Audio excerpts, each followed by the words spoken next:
le in the vai in the bai ga book le chu ni vào thà tarik ni li kan thing le ta ni a Zohunt Cup mà season 2 po khwal alum tak tak mai kan zo thei do ni na hria ta hei pathian ke hruina zara grand finale kan lo thleng le ta len maya zana hian grand finale best of 7 kan endona kan hreta kan khan hei Zohunt te le sado esports te aron di tut do na ni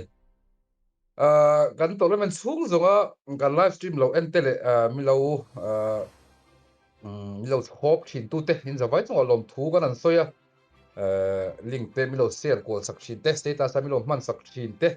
le FB group tang tanga mi lo post sak thin te in zawai chung lom thu kan soya zana hian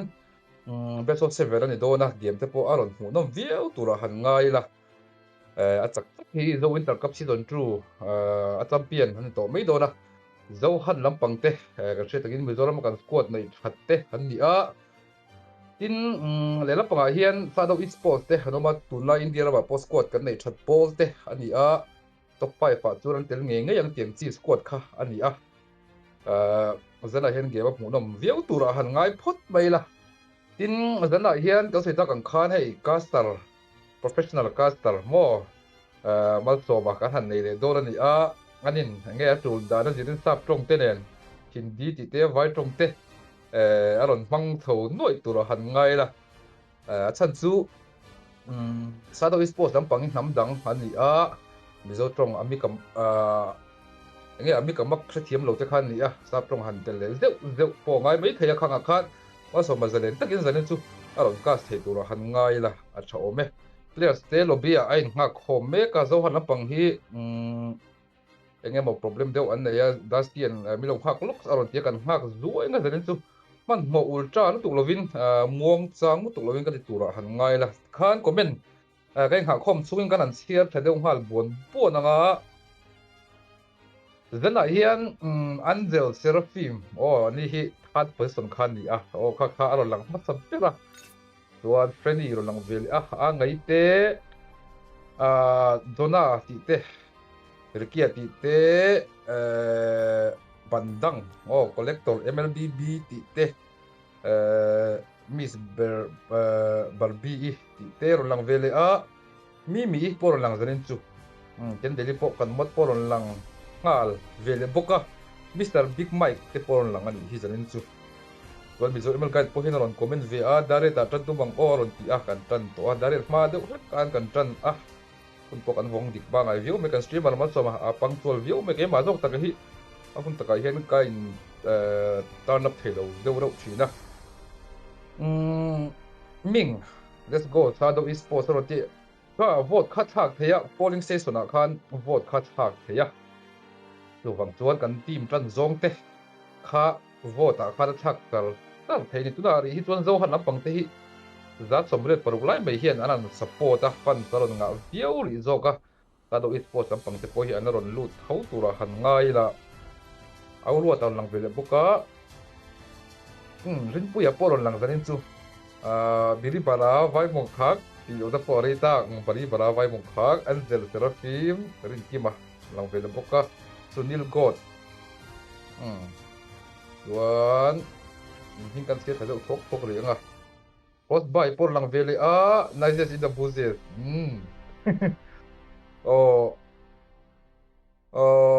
dong til then sel tu ke a ron ti a leng shetlang te saro lang vele boka Zohunt lampang te po ron lut chho tanem pi theini a dusty tur lut selta azan tu takin man mol tu lovin muang fan de urain kan tura han ngai la best of 7 turo ni a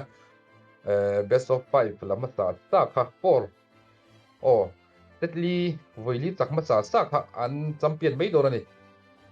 sar Zohunt itan lo chuan thal pang tar or ti bu sar lang vele au te por lang zarin chu rin ki ma sar henry weekly tournament chu siam vadro kan om to don si lova aron ti om to don si lova ya weekly kha zan la hian kan confirm thei tur han ngai la zo inter college tan ma dovin inter college ka ni kwa vela mo kan tan ngai do na college station khat kan lang hak dewa lili par ole alon ti a kidan ti te tual hunga zan chu hing posial hlom ign riu ti te lang vele a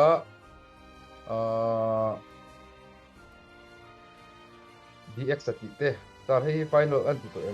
final ni del to wicket venom ti te ram tuanga lalmal soma mi min ha okip ming stial thei ru ra lutuk zo takin le aron ti la thapam ki makhiang te hun lai khan aron tan dan chu hun lai khan torni kan hun lai khan diang kan hun lai khan torni khel ve zeu in mu khom na ang avani mel ve aron ti a thang hluite kan veteran players te po aron lang tura han ngai la the major in the boost the one de la op the reason aron lut ngal tiang som li in net tok ve deuh se aron ti a fxz hian tiang som li op the reason zantana the reason aron ti ma saber fxz ka sing na ming he dai to lo nge fxz kan va han lom opd hom vele ta chuan an kim chho tre pa ma so mate po ja po comment tak tak mai enge mo te po non soi du ve theya gen finale te ni to a enge mo a tournament sung te po na pang deuh te enge mo sang Esports World Cup kan India in slot kan nei dan te enge mo te po non soi du theya khang ri tu khan ma so ma kan so vele po ta ke a ja fi chu la chip na kun te pom tho tura ngai la next sar ma so ma kan som do na nga Thailand tlangwal do na adu tu non soi turin kan so ve ma so ma不很ดี啊เรามชีเนี่ย introduction zongตัวนี้คันทุ่มช่วยยังกันไหนล่ะไม่รู้จะให้อาทิตย์จังคันยันที่จบได้ละ The Winter Cup Season 1เตะกันนะเว้นเวีย Season 2เตะหันอมเทชิมพวกเขาลงมกันที่ที่ส่วนนั้นพี่ส่วนให้ Grand Finale All India Tournament นั่นนี่นะงินมีเจ้าทีมกันลำหุดเทฮิลงมกันที่Zohunt hi inconsistency chai ma tiang mi zawin na tournament lian kan huai hot shim hian pakhat na ni rang hi chu har savia mai ro chu a ber pol hin lo ni thei rang china lomom khomia hemi atak hian team dang hi eng tika nge ni tiang a hian kan hmu tong le ka tia Zohunt hi la chuai se chu kan ti big lo ma se Zohunt ta na compete thei tor mi zaw team hi nei ve toila ti kha thlak hlel om kha ma saing kaka kalau soi do tiswan ya Esports World Cup vel te pok han soi hal de du akha cha koma Esports World Cup bi ka khan ama sabera han soi thei chu khami bi ka khan tournament lian ber Mobile Legends ina ne ya ta kiswan slot kha kan la changchi alo mela ma se wild card te chu kan base save me theya kha kalau soi ve shima kha chu enge nang to be discussed later anti mi tiang chiang atang khan han dai la hemi World Cup vel tura hian slot kan changdan taka hi chuan a community de kan chang rual na kha hian ti mai tai la heta hater zong te supporter zong te poisa te le heng tiang tournament mai piala ma content creator zong kan nei theo chan rual na hi nia hei khovel kal phong na haters nei shim tiang chi theo kha chu khami wang khan lo soi sepol lo fakpol te nom ti khan khang hauzara ve khan India in hemi slot kan sang thei kha ani de obermeya min minau recognize ve to ani ni zumo kan grow ta chatle to wangin ma se hei thil ro pui thleng let lan mai pu henry nge kha tunge kha panda edits chengza op donation han felchin panda edits tunga lom tukan soi mol ani zanin imit te bank te atle nge kan be se ya chengza ron ti le ta lele aron ti pandai di chunga lom thukan soi tak meu ani tiang thili in ti mu chi tak te po ni lom om viau ni kan lom ma so wa han continue le sela han konti deu du adong khan hei chu hemiaya interesting tun pikatan chuan game hu nom tuk Zohunt le shadow Esports ten min hu don chu wang chuan game a big a kha chuan thil dang kha chu han soile tuk lo la chuan bot teams lamte han en zau vele shim la ke pok screen hi kan pilian zoinga he kan hmong hian Zohunt lam hi chu a shan pain mi zau chu mi zawa chuan introduction mo moin ka shelawa red team zok shadow Esports how hi namdang an ni nang hian an man hi shat chiang le zual kha kan du ka ring ma shadow esport ho hi ni kum khan an lo inform tharan ni hi rin ka bai sei phak bak dein an hausa an ma ni growth te poi cha tiang a hian heta shadow esport lam hawan ma ni how to te na game an tuya wanga hemi organization din hin ni shimshima an ma ni te poi Instagram lama te khan va check out thei ania alo ngai thla thiam la chu ti te che min followers ti te khan nei deu du alawa amai ro chu khan tianga khan effort khan pe ve na sa content creator te manager coach ti te kin nei deu thlap bang khan nia chu wang chuan tiang chi te mi zo nga te poi nin ti mu chi nia mi zo team ve ka tira te chuan nei la lo in pek hi angai ngal vek big lawa amai ro chu lo ayanga khan internan prize pool kha tournament until na khan singa lawni ta se khami singa prize pool ate khan tournament in champion boka engamoni zat kan han bonus ve tiang cheu kan han pe ve tiang cheu in squad jersey tur kan han tum sakang cheu tiang chi khan han tila expectation hi nei sang mem lo la chan chu khami expectation turang chi game quality kha kan pek chwa thei lo hi alo hom ve le thei thau sia chu wang chuan tournament te apur zual dona Esports World Cup slot te kan sang boka kha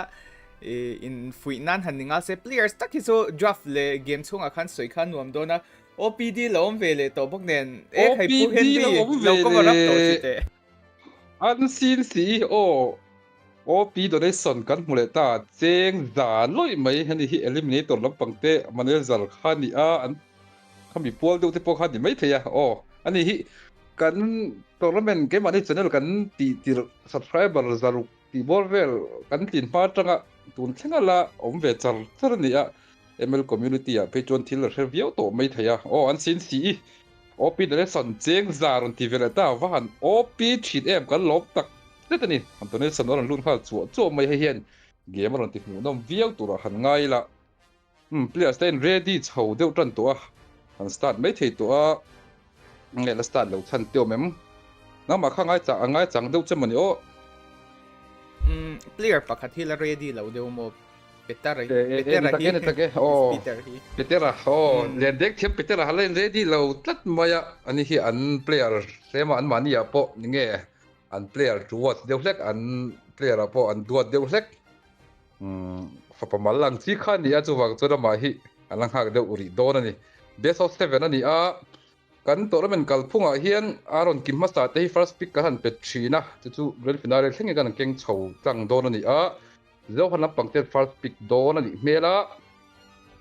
engle khole le in the vai in kan lom le chewa the winter cup season 2 grand finale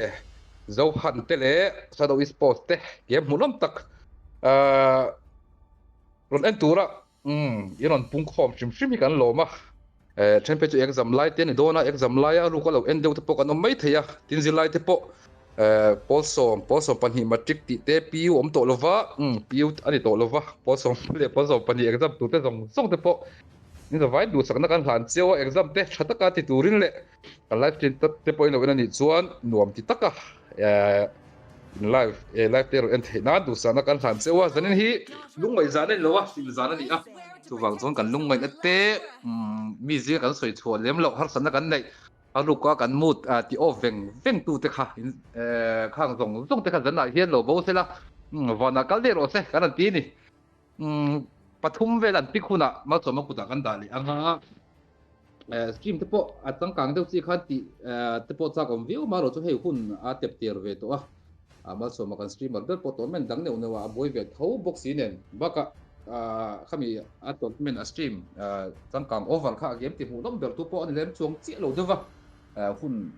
ni khat ni te amma mo ve china wang khan zanin chu nang an tiang tho khan kan ti le anga game mu dom shim do na zanin chu kan mi te po tlei tura nga yang chuan tungeron lang le hi Ross ba yon lang vele chuan kan member alpha ham te ti te Freddy ti te pon langa first by zanin na top mai chuan lung overleg dot ve arun ti lung leng don ma ro chu inter college khan mian mok le ngal ringot do na inter college pok ha ninga veltan tura ro honna kan nei khan ya amaro chu college lampang te kan an hak le ria tunkar chowa engemon yong no ti fel tu te khan ama din college abikin tournament dang ka than ro deuh nanga college bi khi a bui thak thina tournament telang o tia wa telang bak theini lo principal phalna ti te college menga chok tur ni wangin principal approval te SU te meeting neu neu tele a tul dana jiren selection te hial ne ngai chna wangin helunia mo tournament munia antel hot kharem lo wa chu wang chuan kan tournament inter college sport ni kwa dam chuan ni kwa vel tan kan han tu manga chunga te po chu kai mu khom lenga inter college reido lo wa mar tha zo tak turani a han damani chuan chu wang chuan kar thum vel sung chu ta deuh thakin review to thakin kan stream tura han ngai la a thome le draft pi kan on tran chho tran to a on tran chho tran to a kan best of 7 turani a mu nam viau chu kan han ring tlang game hay one sided deuh hlek kan ti in ne to ko lo lu tung chi kha am lo tura te po han ngai la tin donation ron ti tur te he mo ka ti veng em o ka donation na ngem ngam lo ngam hi mi chi ka dei to sia ka ti ngam ngem ti ngam lo ngam ti te po kha ron ti pok ula chu wang chuan thil pek hi ma som don na ni a khanga te khan in ti mu chi ni tin stream te po ka han like zeli la like khan kan support na ani hemi channel la hi chuan tournament pa ka ron live ngai lem lova ino ti post ko mutuk lo tura han ngai la chu wang chuan tournament lampang ngai na te mo heting lampang a tui te khatan pe chuan subscribe nge kha ngai zo ko ni ti kha kan soi le du zan chum han hol tu lovin kan tura ngai la prime hi aron khel tu em o ti kha das ti mi zo prime hi ala khel lei thei lo ni ani hi nge round to kan hodon nge a hriat lova zan chu prime pe kan la thei ri lo best of one ani chuan kan la thei ri lo lova chuan comment lampanga enge han soi lili mar kha ganan comment loknga tuban kan thilo tura ngai la lili mar ti kha heta zo han lampang te alaya ilua enge anak ru bo kha di ve anak ru bo tu apna bo to lova ilu hena kol tu to anin tan ivia to ni pial la po kal sela ni hi chu in kop choi chho ren to tura ni tura han ngai la lili ron support thin viau me lom tu kan soi ni chuan hero hi an pick tho tran dona jan chu first pick eng kha hero pakhat vel pick tang ma som ko da an da mai nga chan chu fal game te ni ya ngi mo neu game ma sa te le na han khai khin du te po ni the ke ni hi chu analyst tak zong tu zong kan sit deuh lek to game kan khel na sal tuk lo deuh to bok nen ani professional caster ma som om tho boka ani lo om lai lo ti ve chiam kha man mong sim te po kan ni ve thaya tu wang chuan tuna alo pui takin ama sai lang tangwal ma so ma single kan so me single ti kha poi mo viang tenga soitel tera nia khatlam kha chuan da chatak tak toi la hei drafting stage kan lu to soitong khan tir lama namdang hi nam via hei phakang tokin dictionary te kan han in kewa also english bu te kan han keu velia kha namdang te hian mizau team te kan tel hian an mizau thiam chak le tok ti te khamin han phang sak ve chin sia chuwang chong kan thiam anga khan english kha kan bel vele zewanga english hi kan chong engen yang kan first language kan mother tang ani lo na nga hian thiam lo na le mistake te kha kan nga dona mistake dik lo kan tiang chi kha chung tiang te chu hanin hu thiam sak le zel tor khan request kha kan han dei masa engpo chen se drafting lam hian en hal taila Zohunt lama hian Freya prioritize ben kan hutlat me Freya big hi du chuan lak thei ania Freya big po hi thiam hi han ti le chin kherila team chan tum hi chuan Freya poi high risk high reward tanga hian a kal dei thea ama hi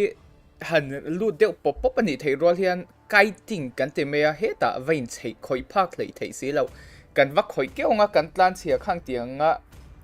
ti nang khan Freya hi du tok hian a chei ve thei deuh hlek thina khami tak kha team cha chuan an lo thiam to thineng khan prio ben dei te po kha poimi lo chung tiang vekin kan pe ka khang tianga kan kai chat thei lo si kha chuan thil poi deuh khan ni thina wang khan hemi prio ben hi chu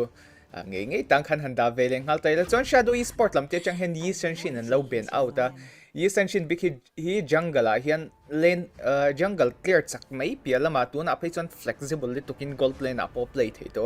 hi shadow esport lam te po hian lo ngai poi mo khop meya ma se tun ta na poi mo ber zok chu hemi carry tu na no pick tak hin hei kan hoin yu jong le grok kan do lang hala heng ho hian hemi te pathi han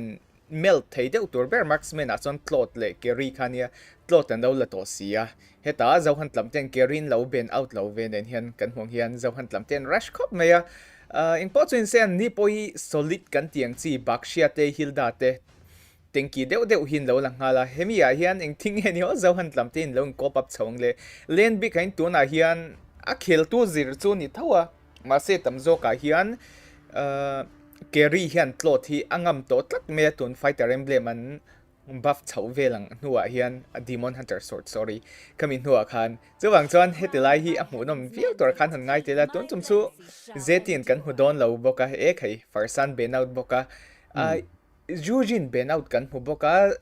ani chuan siege kan tiang chi hlade wachanga khoi theng chiang a khan if aloma shadow esport lamtian if an la theidona if an lak chuan ang tang kha chuan nuam le view theidona ma se Zohunt lamtian if an lak don chuan heta backline dive thei chel tuk mai yu jong lane open na lai takhi an watch out kha ngai dona eng po chun se shadow esport lamte tan chuan lapu te han ben out te pok heng mon chena chuan apoi don mi alwa marksman tle mas as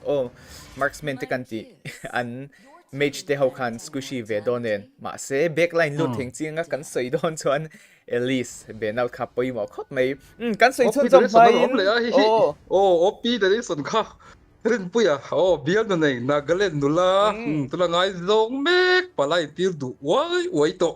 rin puya gaming youtuber tournament post stream ve chin reng kha rin puya gaming cheng za aron don nei klo dag ve zoi ron ti awan lo mo me rin puya bial no nei tu ga lom tu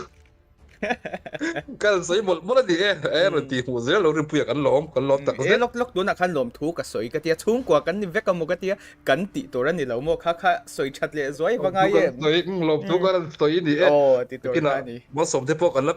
sem chen ve tu rangal youtube in akat tu rang ten kat fel sela ma som te pok an la sem ve tu ranga ya som pakhat tal tu pek ve lo te chuan rin puya gaming hi som ko ta da leila rin puya gaming hi tu kan pot ese rin puya gaming hi dot khel thiam ani boka a khel thiam ti le ma khan hei apa ngai hau no pang hau laga kha chon thiam ve ta khang tiang chi khan ni ti kha kan han kam hi khat ve lo ani e ti chon hei kan soi tong khan if an hok dong kan tia Zohunt lamten if an no prio ben ve leng hal chia muana changin lunox an no la ve leng hala hei hi barsan mo tak kha ani ngei don ti chon dusty mi zo ti le la pu hi chu dam thu kan shia tor kan ti dusty mi zo ti le la pu chu in betlat kan tiang chi khang tiang chi khan ni to chuang zon dusty mi zawa la pu hi so a meta lo lai pu mang meta thei tur khopa mang meta thei khopa la pu hi comfort ani chuang chon zanin Zohunt lambi kan ka phurna tlem chon na bias ang deu chon na lang mai thia ma se kan lo hriat chin dan ani wang khan hemi la pu mang hian min ti phur le zola ma se kan share rank tur chu who is Peter son kimi aladona he kimi a chei zek zok anin om zian nok zia khami rap thak le to pu henrian chong kam mang china khan khang tiang khan ni don poka chawang chuan both teams lamte game hu nom taka min entertain turin ma sain du sakna kan hlana lane of don kan lu mai in pu henry and draft b ka hian draft ringot na ni chu eng draft nge chazokiti soi top ro team ming topin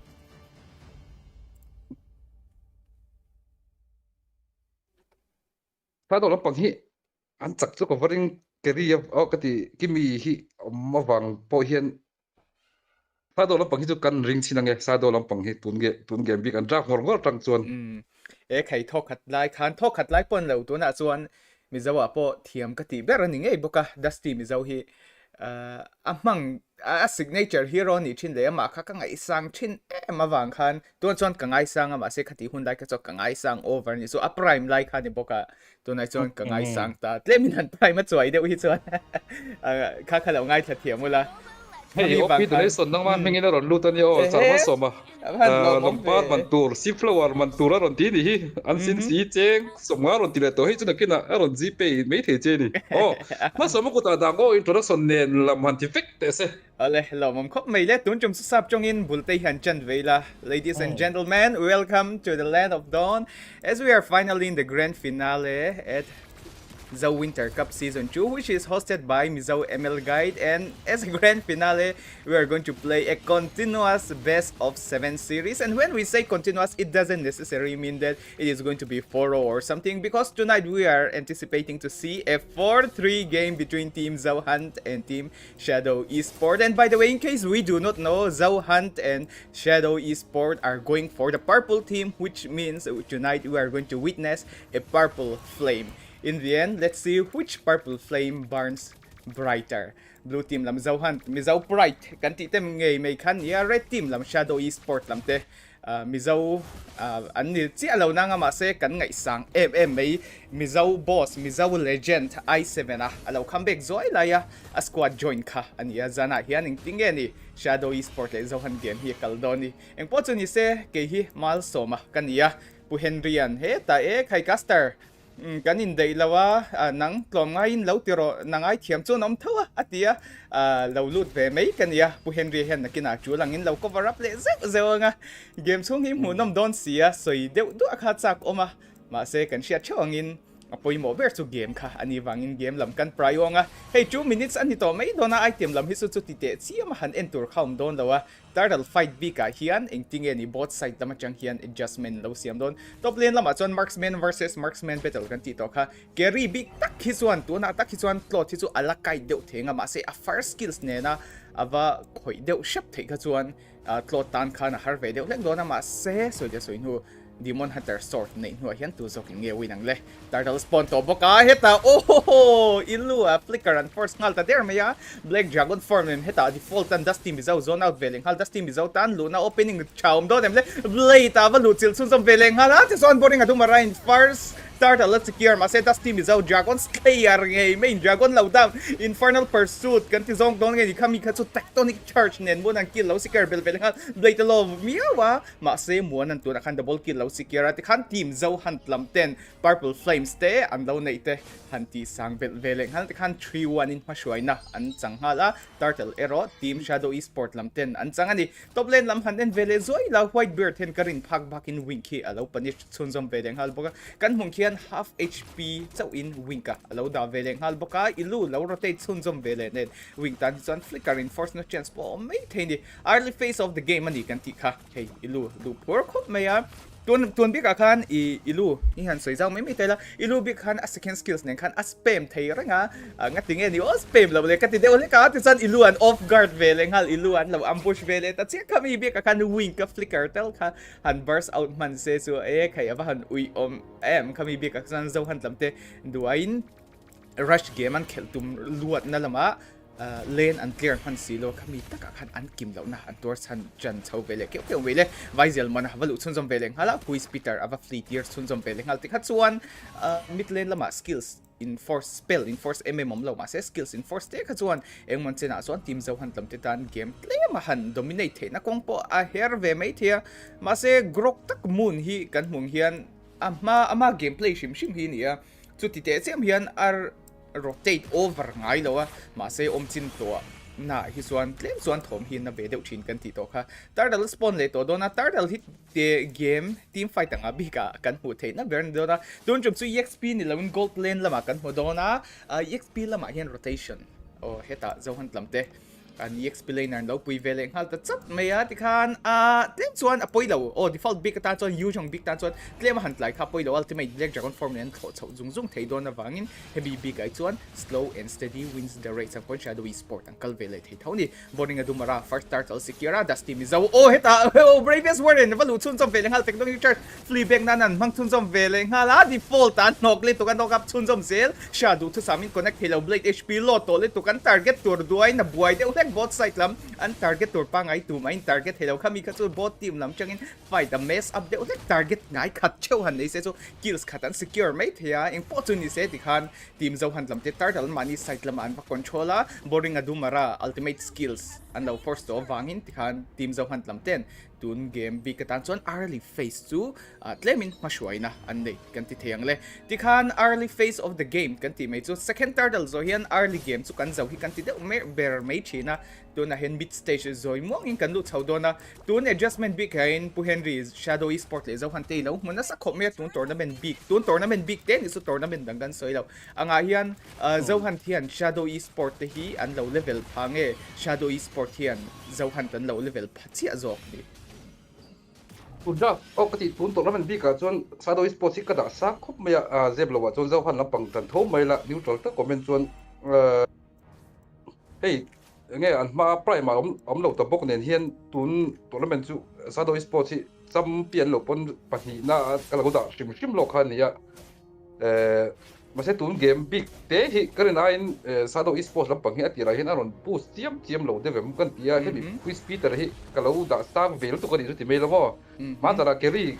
kimi kan tum full lo maya to renga aron sak mm maya khawang khan athiam minan phang pe chon awan thadon em pinal ru kan han pu khami wang khan ya bia so phon po hian lak bai kan din de maro chu game akal re keri hen aron keri the chuan game chu bilis so panga te chun kal se tu na dia tu han ngai la ole important se ta muana a light form lo activate thun jom sak vele ngal te khan the steam zau duain a portion kha allow tight de ole ka an lawai so lai thun jom vele thing hala team shadow esport lamten upper hand down nei thun jom vele hala first turtle falls into the side of team shadow esport and Ilu going straight into who is Peter with all those wilderness blessing, and there's not even a single chance for who is Peter to dish out any damage. And on top of that, even if he got the flicker, Ilu was already there. Fight the next 10 Sunsom Veles Ngalzela. Even the bravest warrior can't slash out Boring Adumara, but Ilu ain't leaving him out. There is no escape for him. Mihanti Bel Sakvele Ngala Boring Adumara kamibika kasi ang situation na title to 2v1 situation. Aniya sumay baka katakan a hero pati swalto ka lapu le hildan tat di tikhan itar ngoite Ilu tlan se thaidonem Ilu tlan se patli tat sia may kamibika kasi situation tight chin ko may although Shadow Esport were getting a good fight at the bot lane, they lost their jungler, and on top of that, while they were busy chasing around both the team Zhao and Ilu, they just lost their turtles. Although Shadow Esport might get a slight advantage when it comes to the team fight, if Team Zohunt keeps on tailing them, kiting around them again and again like this, I am not so sure that Shadow Esport might cope it well, but let's see. It all relies on how Moon is going to rotate around. As we already know, in most of the tournament, Shadow Esport are playing when Moon is playing any roam hero, he always like to play the safe roaming. He would check the bushes, but rather than checking the bushes, he would like to camp a lot. When he plays the Kalia, when he plays Kaja, I think that is the best way to utilize that kind of strategy. But look at here, Tectonic Charge lands it, wing with all the free hit. Blazing Fury, teka dito, Blazing Duet and White Beard and Lava Blast Sunsom Velenghal. That same is how bravest warrior activate Sunsom Velenghal slash tumnay ero. Boring nga dumara escape pavele at siya may kan team Zohunt lamtin. Winga ano down sa vele at siya tikhan team Zohunt lamte chang slight advantage Sunsom Veleng hala midlane laman push Sunsom Tina tour opening to ngay may mase an minion carti HP low vele the ulit na Shadow Esport might able to defend their first tier turret, but for now the first Lord of the game is going to spawn within a few seconds. Carry without oh wait, Kerry doesn't go for the Demon Hunter sword yet. Kerry without the Demon Hunter sword is lacking a little bit of those spell vamp, those life steal, giving him a little bit of a hard time trying to burst out those frontline hero. Although the setup coming from Moon when Blade was extending a little bit was a good setup, but without the Demon Hunter sword, I guess things doesn't turn well. Lord, tuan chang second rail out apiang dona ingtingen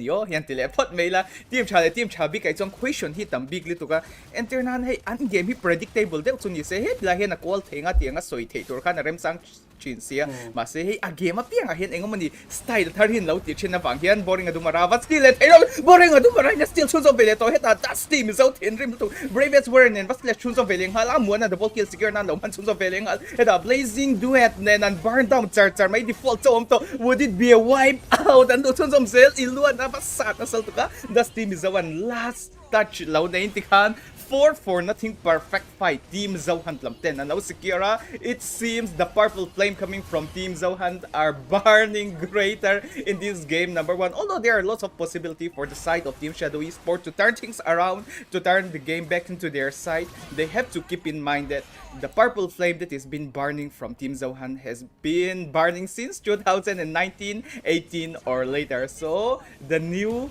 purple team, how are they going to cope out the legendary? I think calling them legendary would be a little bit too much if I still wanna. Boring adumarain law caught Sunsom Veleng Haltun because on tectonic charge ka avan na veo tectonic charge muna chang kan duai son na de ulek.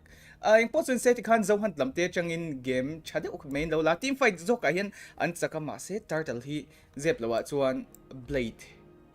blade na nan compete na turai chuan tlem chuan blade tan chuan still a hard on ti kha chu kan shiat pui tho tura chuan han ngai tai lai heta o lok chun zom vele ha lu tan escape bro tom theidom le who's peter shutdown ko lo nei chun zom vele ta chia mai le game hi overhype kan plau vele boxia game number 7 kan lu ton to nen ma se game number 1 na chang hian a hype hi asang to kan ti to kha mid lane lama minions follow up na turam to lo ati khan team Zohunt lam te chuan an first tier turret mid lane big chu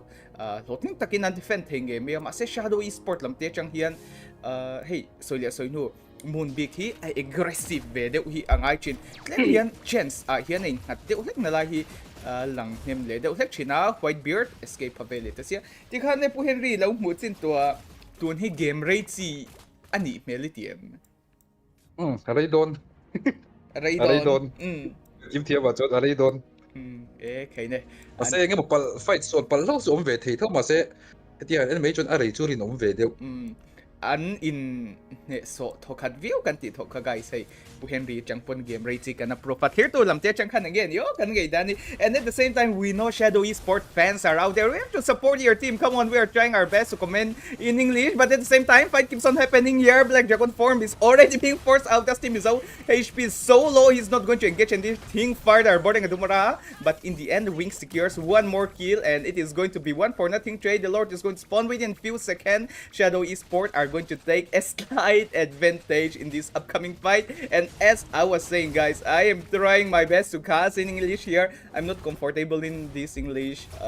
language although it is not our first language so tinggal dengan we are expecting shadow esport in the comment section come on you have to support your team you have to call out their names come on support your moon support who is peter just support your team oh le default hita opening mu thei don em ngoi te blade the zong in opening mu chale view me apol te chang follow up du sam nei thei don le das team is an natalia moile tuk main previous warning but chum chun som veleng hal although the hp of the lord is getting low he's going to secure fight keeps on happening mas boring adumara le bokin lord of secure chun som veleng hal find sel monan moon alo kill chun som set and looks like the dragon is going to tail out of the fight but blade no mercy he ain't give and they mercy in this team fight white beard alu chun som vele zel to ma boring adumara in aba follow up chun som veleng hal iluan kills khachu chang ei me ti khan who is peter flicker nei to lo ngei me chu iluan lo chum thum chun som veleng hal vaisel mona position up pu che lo ti khan wing kan kill khata lo santir veleng hal it's a two all coming from both the side when it comes to the team fight but at the end it is again boring adumara with those supremacy in the retribution apu rem le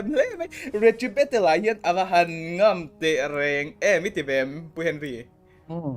game masa te po khan thoba mo ritria apui riau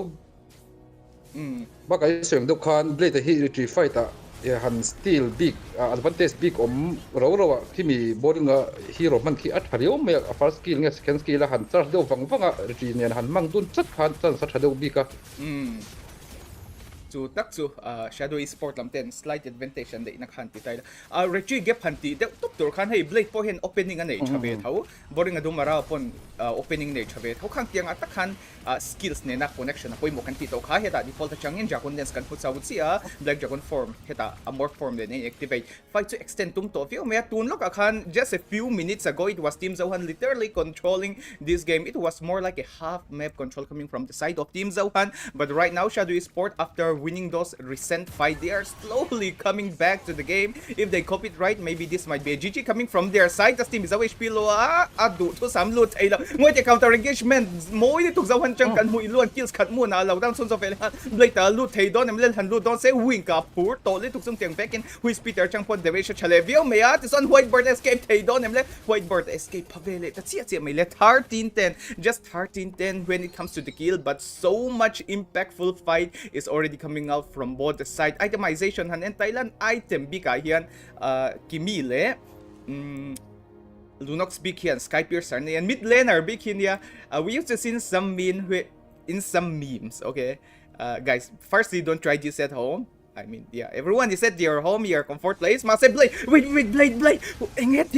blade oh apoy litok kami bika kason blade and han lock chatte reng em. The Lord is going to spawn within a few seconds. Just 23 seconds left for the Lord to spawn, and Blade literally soloing there. That is a big mistake coming from Zohunt. Is that a miscommunication, or they are taking the risk? Although there were some visible at the bot side when they are providing the vision, but come on, it is your jungler. That is not the best thing that Team Zohunt can do. But at the same time, Whitebird literally draining off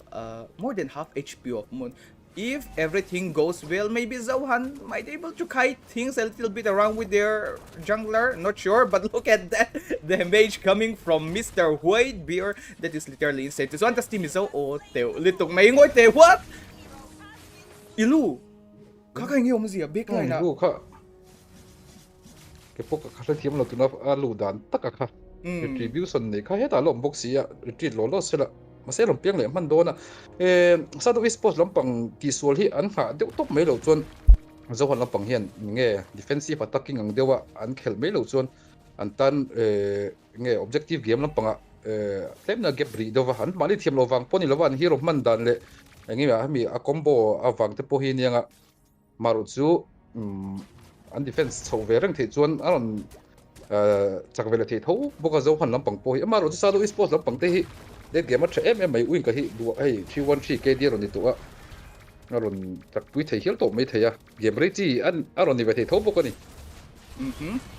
Chung back in Shadow Esports lam. Oh my god, the technology just straight into Natalia. This one Black Dragon form lawm chun som velek hala. Fight kan put hedom lang. Although the default was so ready. Come on. Moon was giving us a good hype for a moment, but yeah. Guys, Lord is coming straight to the bot lane, charging towards their inhibitor team. Zohunt, what are you going to do? Boring Adumarao already in his morph form, ready to slash all those squishy heroes. And look at that damage coming from Boring Adumarao himself. And at the same time, his Peter is there. Fight is still valid. Fight and it's some don and then tokin target to run in Halo Masa minions at tamle to ang minions kan who is Peter Rakatur hemi pitiu hi allow block zel siya chung teng back in default duain a position low laklo vede utak may team Zohunt find ways to secure one more kill. Ilu in a little bit of tight situation with Peter getting all the free hit. Blade going straight to Boring Adumara heta mo ito main White Burton free hit na itela what you like sunso veleng hal ilu na to Halo who is Peter Rapo kabalo sunso velesel munta surviving row tom tedom let heng tokin surviving row ta move piang te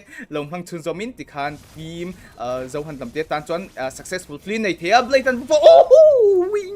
wing kami bika kasi the attack speed the sang to the attack speed coming from wing is literally so much. Even the wind chant isn't enough. I think the reason the only reason that Whitebird doesn't survive was that if he just get all the damage without using the BMI, if he just get all those damage and then use the BMI later, maybe he might survive. But the distance, all those distance that is being covered and slowly the basic attack is following him result in a kill. But however, the Lord is going to spawn after 30 seconds, and this is going to be the enhanced Lord, the final boss. This is going to be a level 3 Lord. What are you going to do? Vice well mo na position na laklo vele at siya may lehetaan kim don lautin siya ang damage dealer paninom lautin siya siyang nito ilu upon lautan sunsom vele zel may das team bizon luluk sunsom vele hal vicar and force a Blade no mercy tan mercy deal may ngay to zog don emle das team bizon damage adong nasa to kop may atun bigta son Bravest Warrior available sunsom tay don emle Bravest Warrior to activate ngay may adu to summon slash lan tay law tunge ni law kal sunsom vele hal Boring Adumara ngay may kal sunsom vele hal poltinan free siyam sa kop may wing kan noklit tog may Whitebird na nakapumtun bikatason ase an item chulang ten na immortal tin ya chu tiang pekin apoy mo ber crystal target to Halo Wintikan best of 7 grand finale big game number 1 victory goes to none other than Team Shadow Esports. And oh my gosh, Mr. Wink at the measure rap klakle yeah Wink han oi na le mai tin with Peter Rapo ka atira swim do kan adames ka an escape preview tu ka nam lo ve do boka an khong Zohunt na pakte ka hero khong do kan mang china wang kan le game a chun keri ka lo thani an hero ka chin na nge kha an Zohunt na pangte white beard ta ka a voi ni ve voi thum vel a thlo khan a thimai khan ka ria adamai stop view maya game tu lama hian an draft an thak deuh hlek don nge phe chu sia lova tun game ka chu karin ai chon ala rei lo deuh hleka kha ai rei chu an kal kan ring do ma chu keri le who is Peter aron fal chho deuh hlek to ni dia hmu nom khop mai commentary po hmu nom English le sap tong le mizo te du sai tong te an mix pol deuh noi mai kha chu pui ni en tu lampang te tan po nam dang kha aron om ve don nge ya aron comment siam lem lo pon en khanom ve nge don khang ta na game kal phung an ta na han comment ve shim po kha nga thadon view maya wa som po ze hoi view ni chunga po lo pukan sai le ni sela tho me best of 7 sarma som kan hui dengem tiang ang game anga kha chuan game number 7 chu ka base sei chi alowa hey Zohunt kha kan hu dana khan I han ti mai mai ta tun game bi khan Zohunt lam te khan game khan control top ani early game kha early to mid game kha an control chavio meya balance ang tak chuan akal chhauna nga ma se upper hand kha tlem khan neya ti chuan hei team fight om ti tele adjustment an siama khan team Zohunt lam te an practice hedeu mi le o pati dewa hey practice chang na chu thil te kan nauti rual chini khang tiang ti rual lo kha team Zohunt lam te chang hen duain ka mun hem tlat abikin lord khami tak khan game kha thak blade ta khamo pu bur tur chu ni big lo chan chu botlem lama khan ilu te hawin dusty te hawin vision an zuk provide khan khan hey yujong te pokhan lo lang ve ta botlane lama yujong berom kha chuan hey explainer ber opposite lane da low rotate equal to ber kha tlat sia khami bi ka khan ngei dana chon top lane free don't hi kha chu hey rindan kha chun ni theini ma se shadow Esports lam te ho khan an damage dealer te nen khan an lo in position le ta dei ta khami an tiang chi khami neu bi ka nga khan team shadow Esports lam te practice na sa zok an ni na kha alang ka tia a team chazok ang zok a team chazok anga kan soidon chon tu zok mai ka da sang zok thailo in balance chi aga da ma se tun game number 1 bika khachuan purple flames battle kan ti to kha shadow Esports lam te athar zok ke tilawin an purple flame alo engen yang ling chazok tlat mai ti zon kha thil mu nom de om nia lawin te engaron ko bena engaron zirte the blues hi lon fel thi khop mai cheng za hi lai mai aron to nei le ta vlo em ani hi nga sei tang khan khala son do ran ya cafe arem le kalrem chang chu chol thino JCB spare parts chen ma dewa kong sir chung lama son cafe ne nom do mai girte the blues chung alom thu kan soile ni po hi calculus lama po aron tang kai view tura ngai la lom thu kho soi an hoi hian aron lut veli smiling lui mel moi smiling opi the reason check da som seri pokwa ro ti vele ta bin thing le lo tura ngai la tarmal som accent nal den do bri gida kati mai ba som tan deu ni he chu ba som a thena zara tu kan pe ve tura ngai la smiling le zira hi chunga lop thu kan soi ni cheng za som sari pakola me za som ret ang tho thang ani an fel thin em don item hi indong nge tura han ngai la dong let nge tura han be se la tiang tur po chon lom thu kan an soi ni lo ti hu zel ru stream ta han like zelila chuan game tuna an ti an khel zo ta kha ge po lu lo om ve do wa ilu kha a hero man nuwa mati te mela sa prong takin a comfortable hero chu mang nge maya soi ta khan hilda hi hey epic defense han defense chiam reng game kan han comeback pui thei ang tur ang hero kha ni thau ma sela kami boost vel kha om to thin lo wang khan anem to em baga keri aron thau chho to bok den item aron build chho to bok den ama ani na ron lang chho to bok den khan har chho view to me an kiem dok khan ni mai tin blade kha khami lo deuh kha han mangta sela assassin ten mangta sela azian ngam o chukan ti deuh mai maya amar tu game ani a draft to draft pani ang poni sila game sunga execution ni poi model book trina who is peter le who is peter hi begin mai sa manzana khan akeri akati tuna aron mang kimi bok kharon mang to adamai em maya hey fighter le teng titan phi chon kan han chle ka aron kap deuh phupu aron ti phupu ka kan phai hal dok maya khami wang te po khan aron ke ru chho view me ali game tin le game keri aron om vele chi bok nen game chu a hian draft aron dang lam deuh hlek to ngam ti theina farsa aron mang le dona who is peter hian ne pang hian ilua hi ya nge kha hailo sa hi mana kan tournament kan khel lai pon aron pang thina ilu hi romer mizo kan le chon romer mani ro la khel rei pol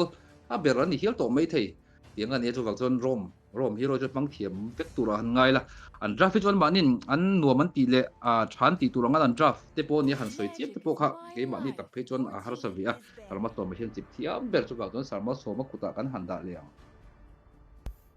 ni hoi chi hi ka chip thiam ma zo ka ti han ti ta dei tai la tero ni mo ti zon ne tun chung zong han composition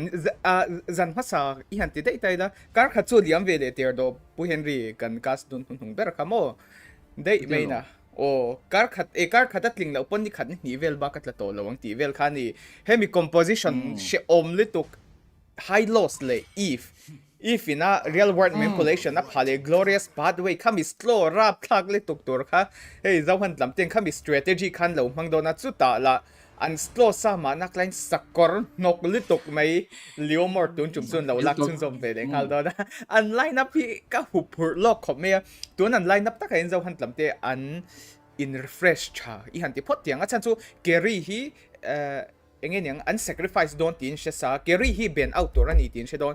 hemi herit tak hi chu prime om chia lo chuan an risk karing lo white bear the tam phang thei lo tin ani lo tun an line up pai chuan hemi I cha phang thei kha atam ka ti pui wang zo kania internal mai tun a big chuan random min ti deuh hlek mai thia bgx te han la tam mai ta se bgx big hi chuan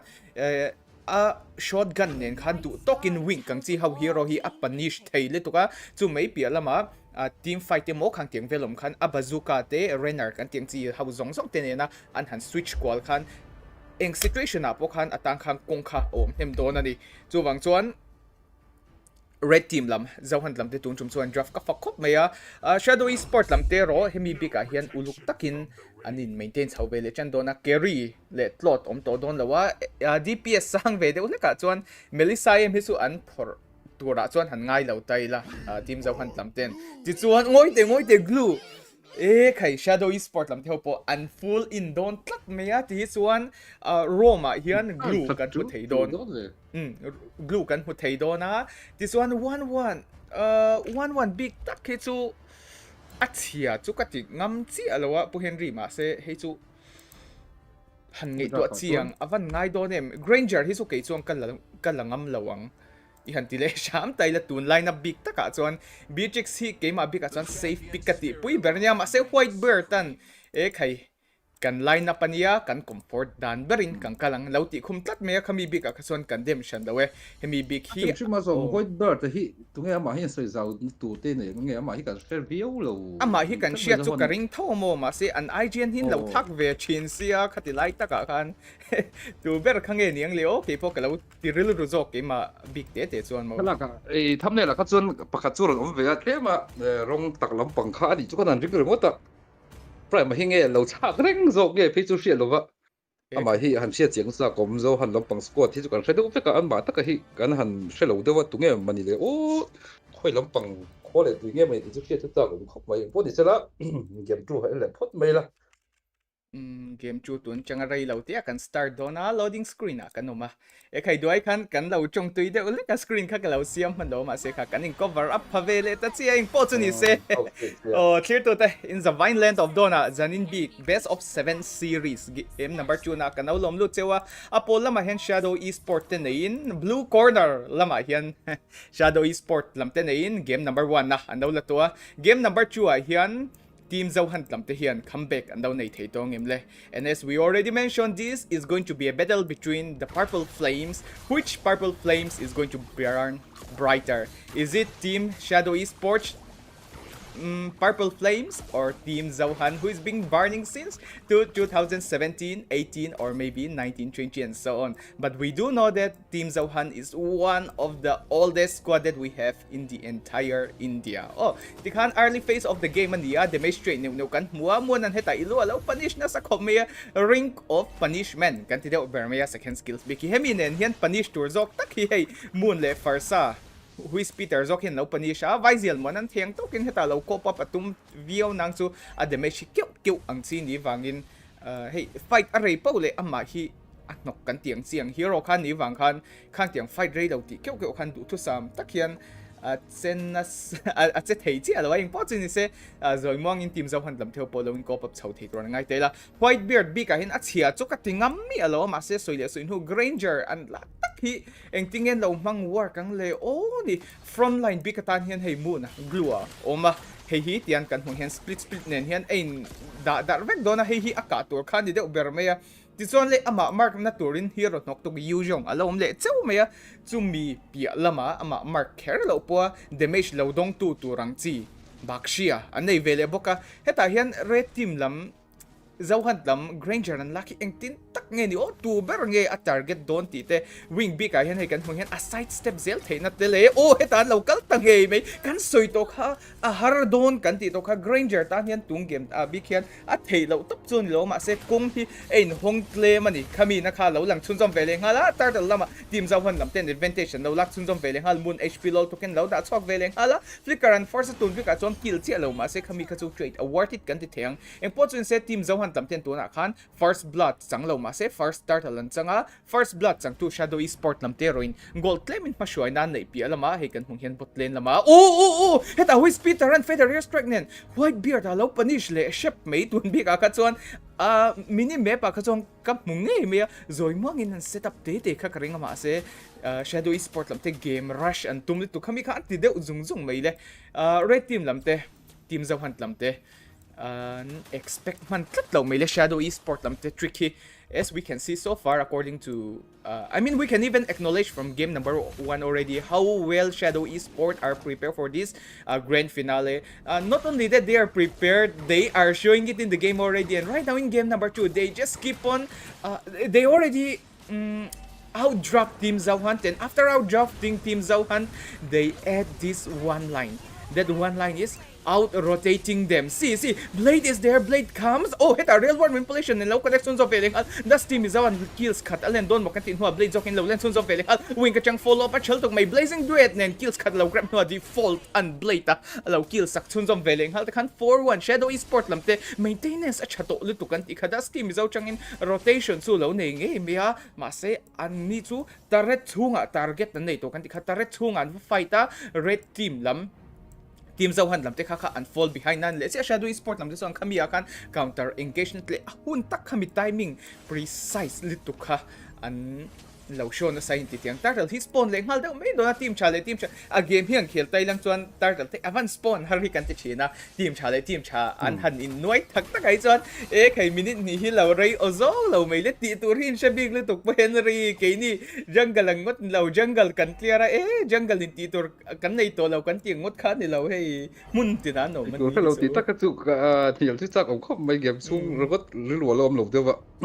Oh, khai das team is on to na kan 2v1 situation na kills khatalo grab ngei me ya ti oh iluan chep chunjom vele thei don let's speed grab nen heta lo possess chunjom vele hal ilu glorious pathway nen khai ta du dan na control thei tat lo me ilu movement speed advantage to na khana na ya hui speeder lo spot vele te sia ti kha chuan 5v5 fight tun tar ta la hin kan huthei don nge 4v4 kan huthei don le and at the same time shadow esport where are you guys? We are seeing only our fellow Mizo people comment in the comment section. We want to see who is supporting shadow esport. Come on guys, we are trying our best to cast in English, so it is a must to see the supporter coming from the side of shadow esport. Like dragon form already being activated, default going straight into Blade. No mercy. Is he calling for the mercy here? Blade, there's Ain, a chance for Dumara secures another kill, and at the end of the game it is going to be 2-0 when it comes to team fight, and shadow esport already secured the turtle. Fight keeps on extending. Hit Avaisel Montan Sarvak ni na kong amdon le, and in default anto na han mega killing streak ni nan allowed san sunzom veling hal. The smell of 2-0 is already coming out. Team Zohunt, what is happening to Team Zohunt? As we already mentioned many times, we have to mention it multiple times because it is the grand finale and the team is same. Both team are going for the blue team, they are going for the purple flames. So let's see whose purple flame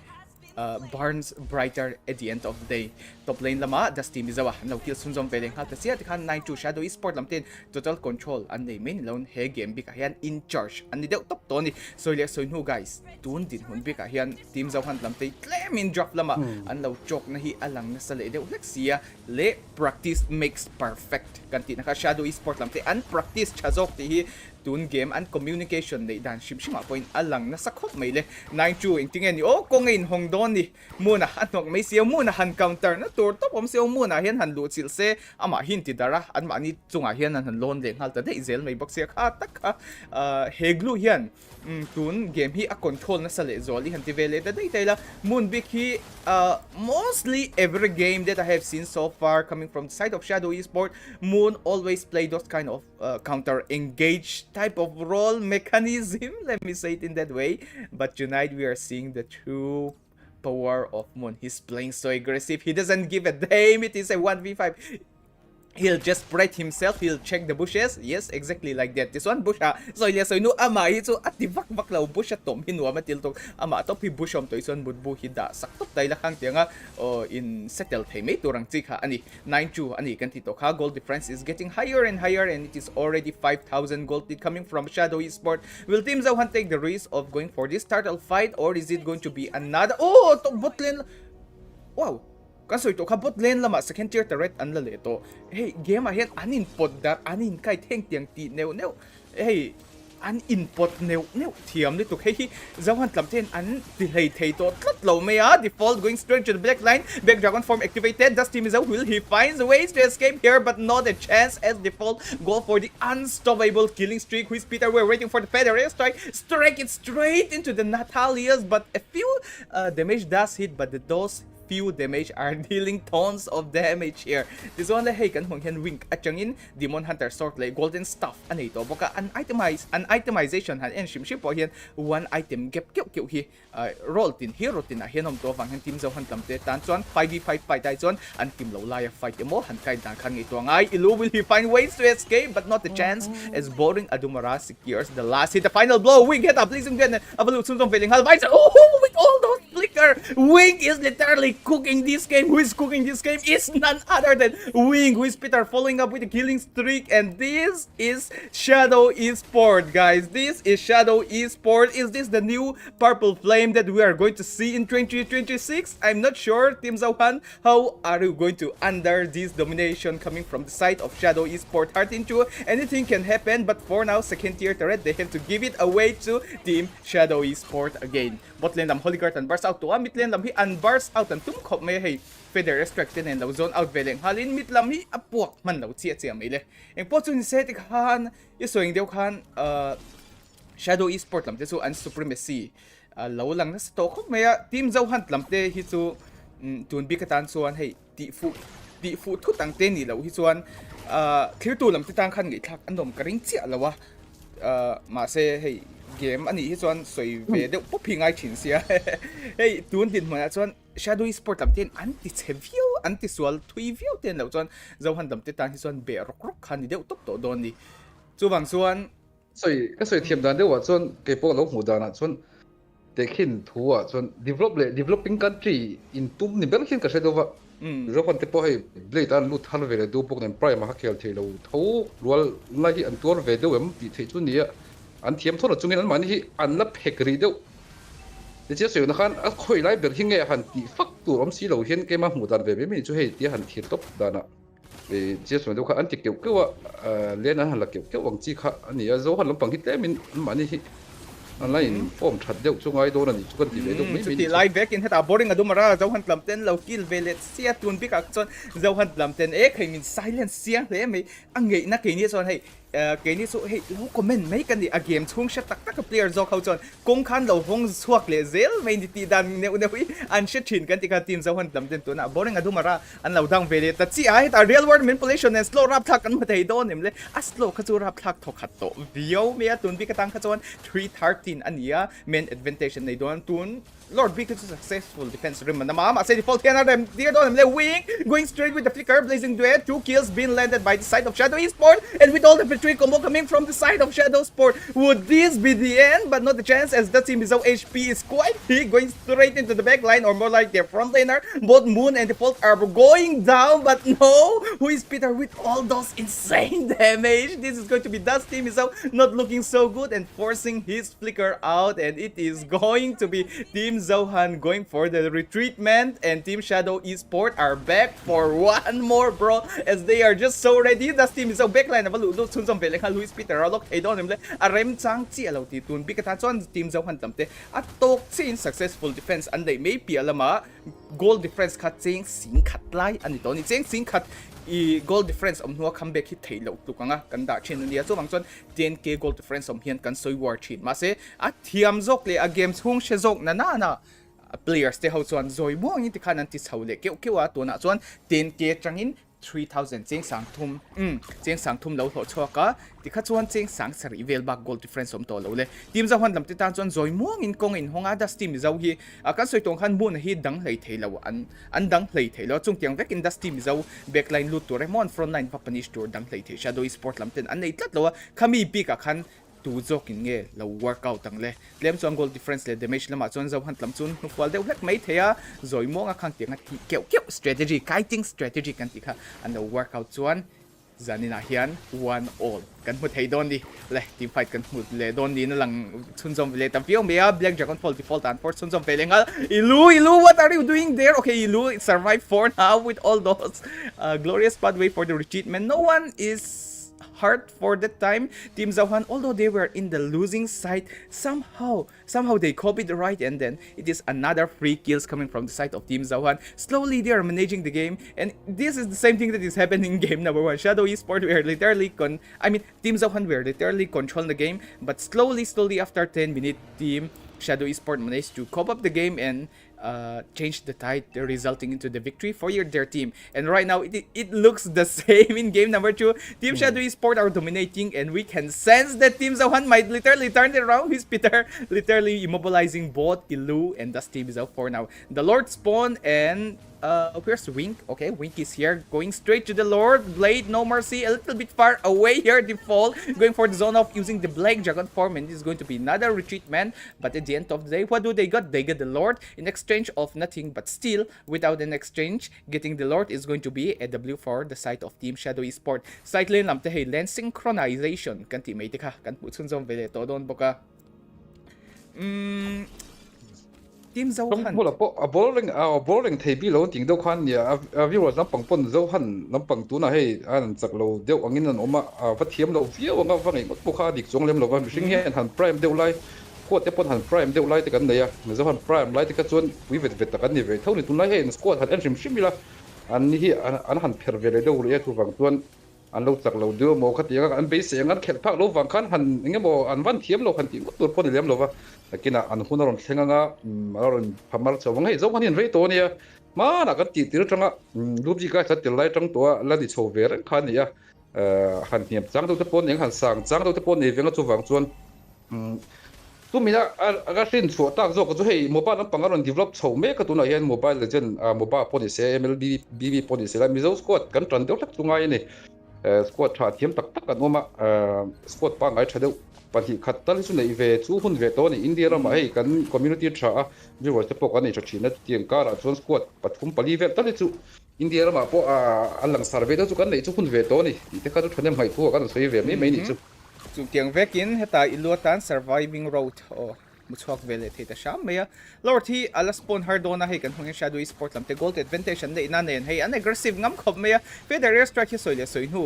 lent hi harve thokat khop meya amairo chu len sit ngoi te is he going to get trap here moon all by himself being going for the full back line dive in. He does dive at the back line, but no one's there to support him. He does get another free hit here. No one is targeting him properly. It's more like everyone is retreating away from Wing. If Wing is getting those free hit again and again, things doesn't look good. This is already double kill coming from default here. It is just 3 men. It is going to be 4v3. Fight keeps on extending. Boring Aduma going straight in the back line, but at the cost of what? At the cost of the game. Would it be Wing going straight into another kill? But at the end of the game, the most important thing is destroying the crystal, and Team Shadow Esports securing a 2-0 in this grand finale best of 7 series. Are we going to see a clean sweep, or Team Zohunt are going to slowly find way back into the game? Kaya Henry tak so mit tak về khóc về Zohunt te chơi mi so ni na han tan về lu han tan be chu view mai maro chu neutral tak han thiam chuan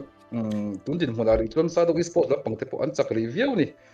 hei kan tran zong ten bikin mi zo le ham dangan ni hian vat chak buan tura han ngei tlata te om thina amar u zo han la pangte pon kina improvement te poron nei chozel tura ngai lai prime a khel thelo soi nu a khel lo te han soi thil nom lo ni ma sela ani po an ma anga aron chak chowang lai tak anga an ron lai na pangkha ron big lo wani uwang chuan mi puia viewer na pangte pon kan hriat thiam tho chunga ya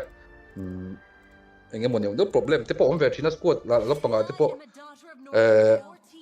amaro chu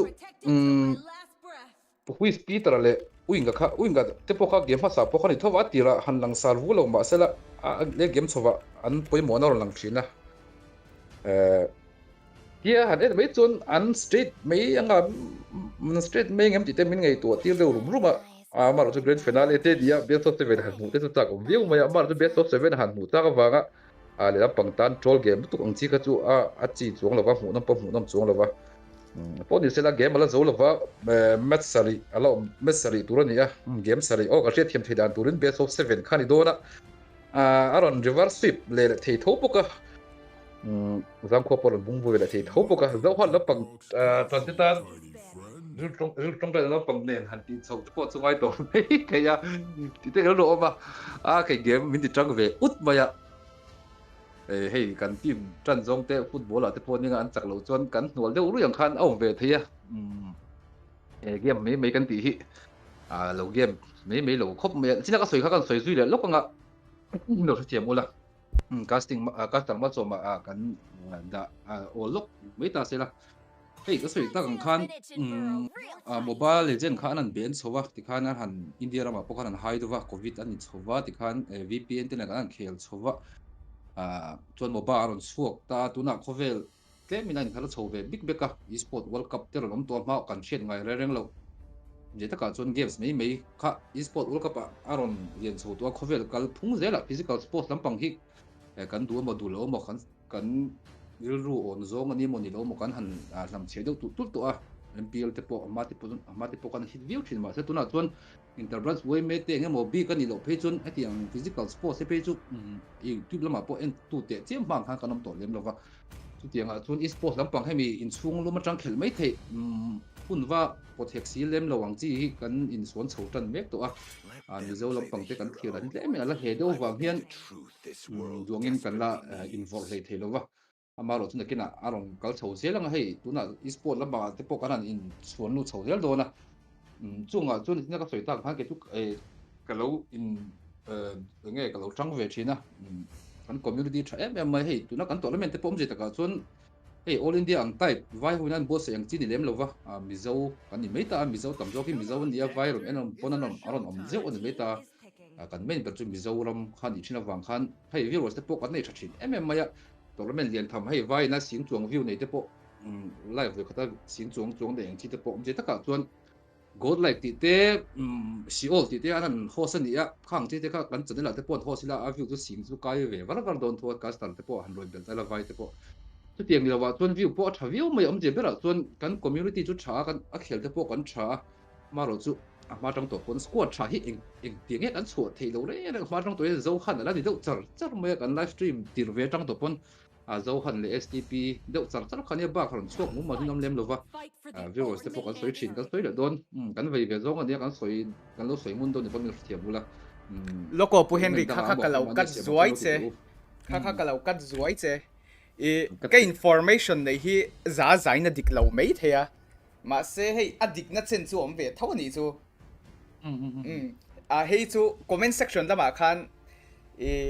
an lo lam na sa chu wang chuan hay chu soi chuang ngay cái tia comment la ba tu ge ai comment again yang mizau mlb bia mizau mobile legends to ai chuan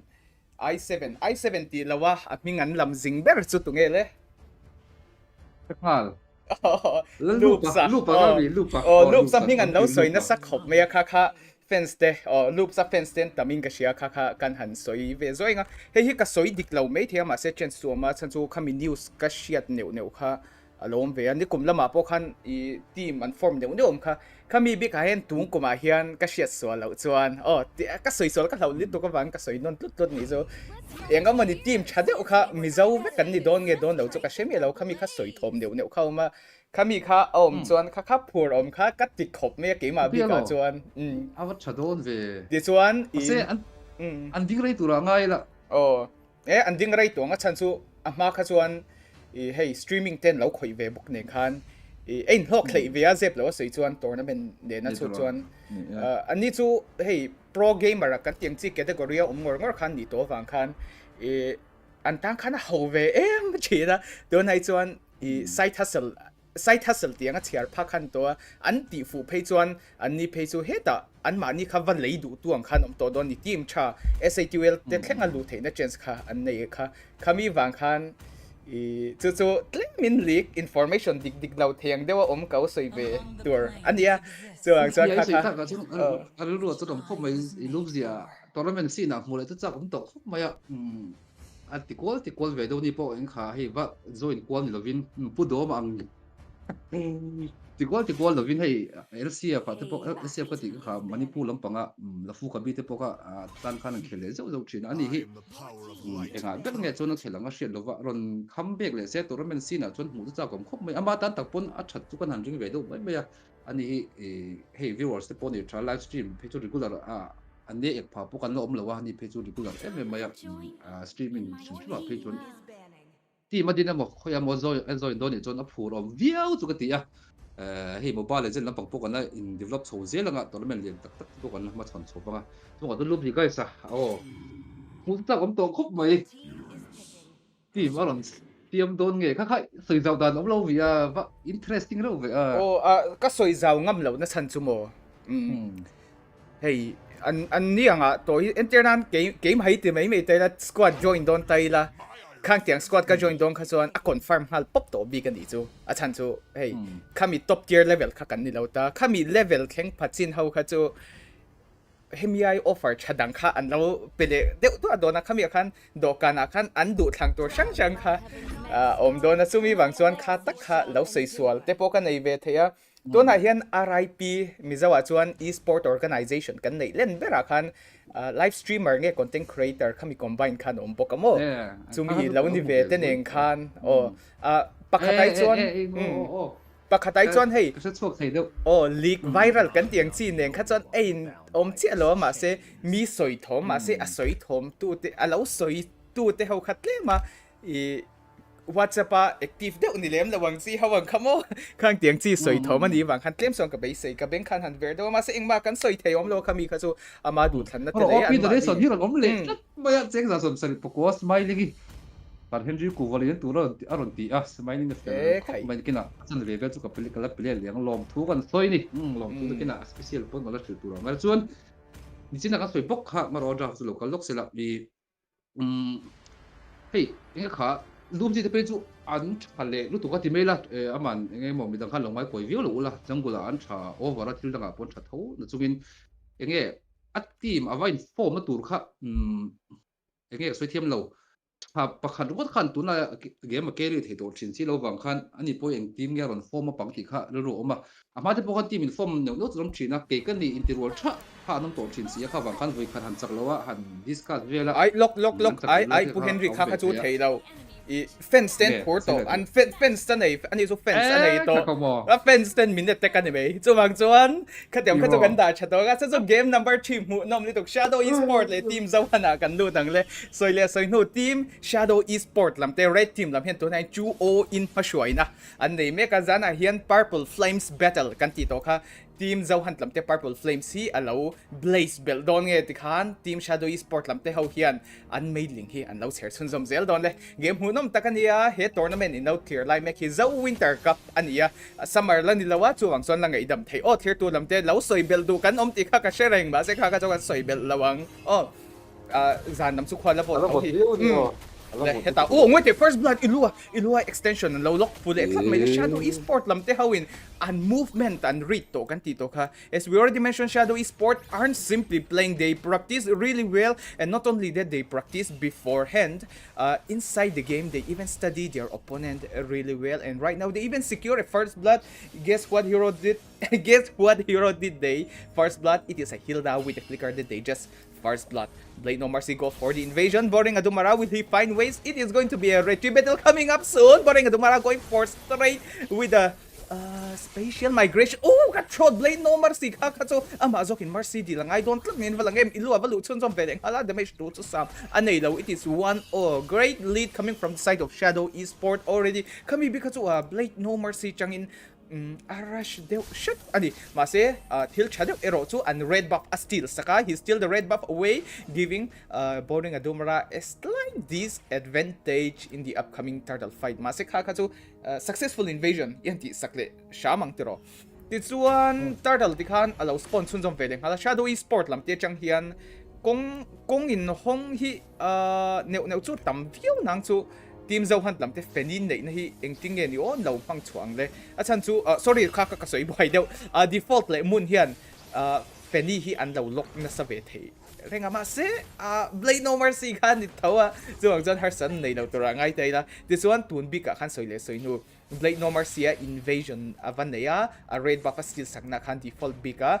level 4 tling thei lawa chu mai ba ka retribution kha 5 jungle master kha chu han kill vector se han kill vector ma se do chu samin a damage kha an don lo wangin turtle battle khan risk kha sa ga wang khan turtle tun chum chu team Zohunt lam ten free le tukin la gold big hen claimin team Shadow Esport lam hen first blood and secure na changa gold an pulau tam zuk nen advantage ma shwai na an la nei zok de ule ka engting ni tun bi ka hian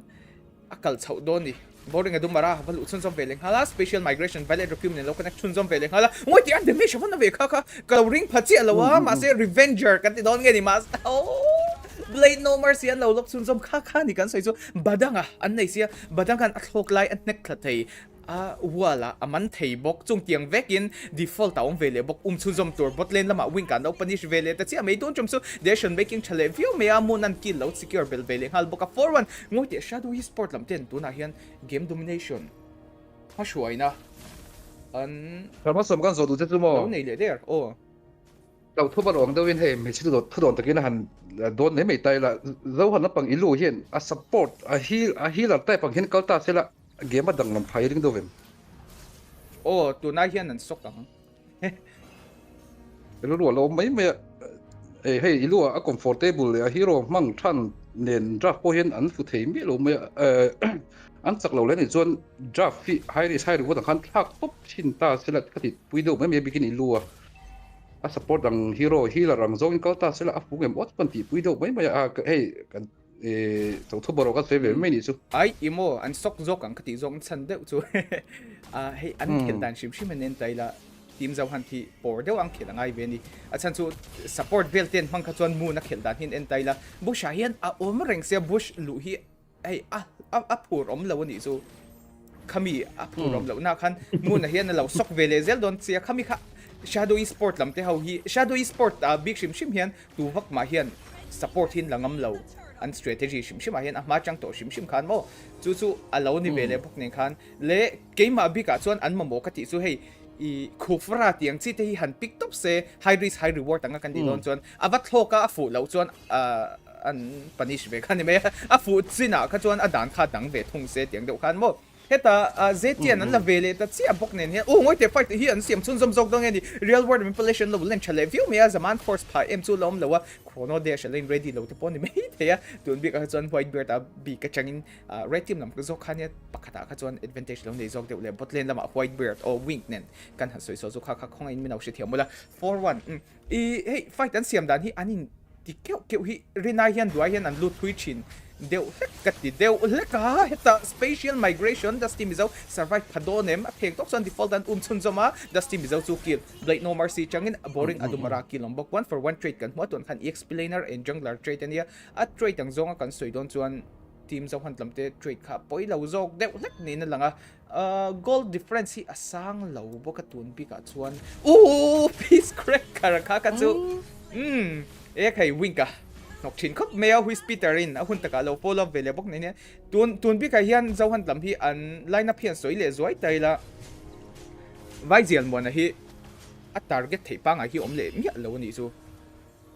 hey han taila zetian bi khi a target hian a first hian en tamai mai taila a first hian a kho pheita granger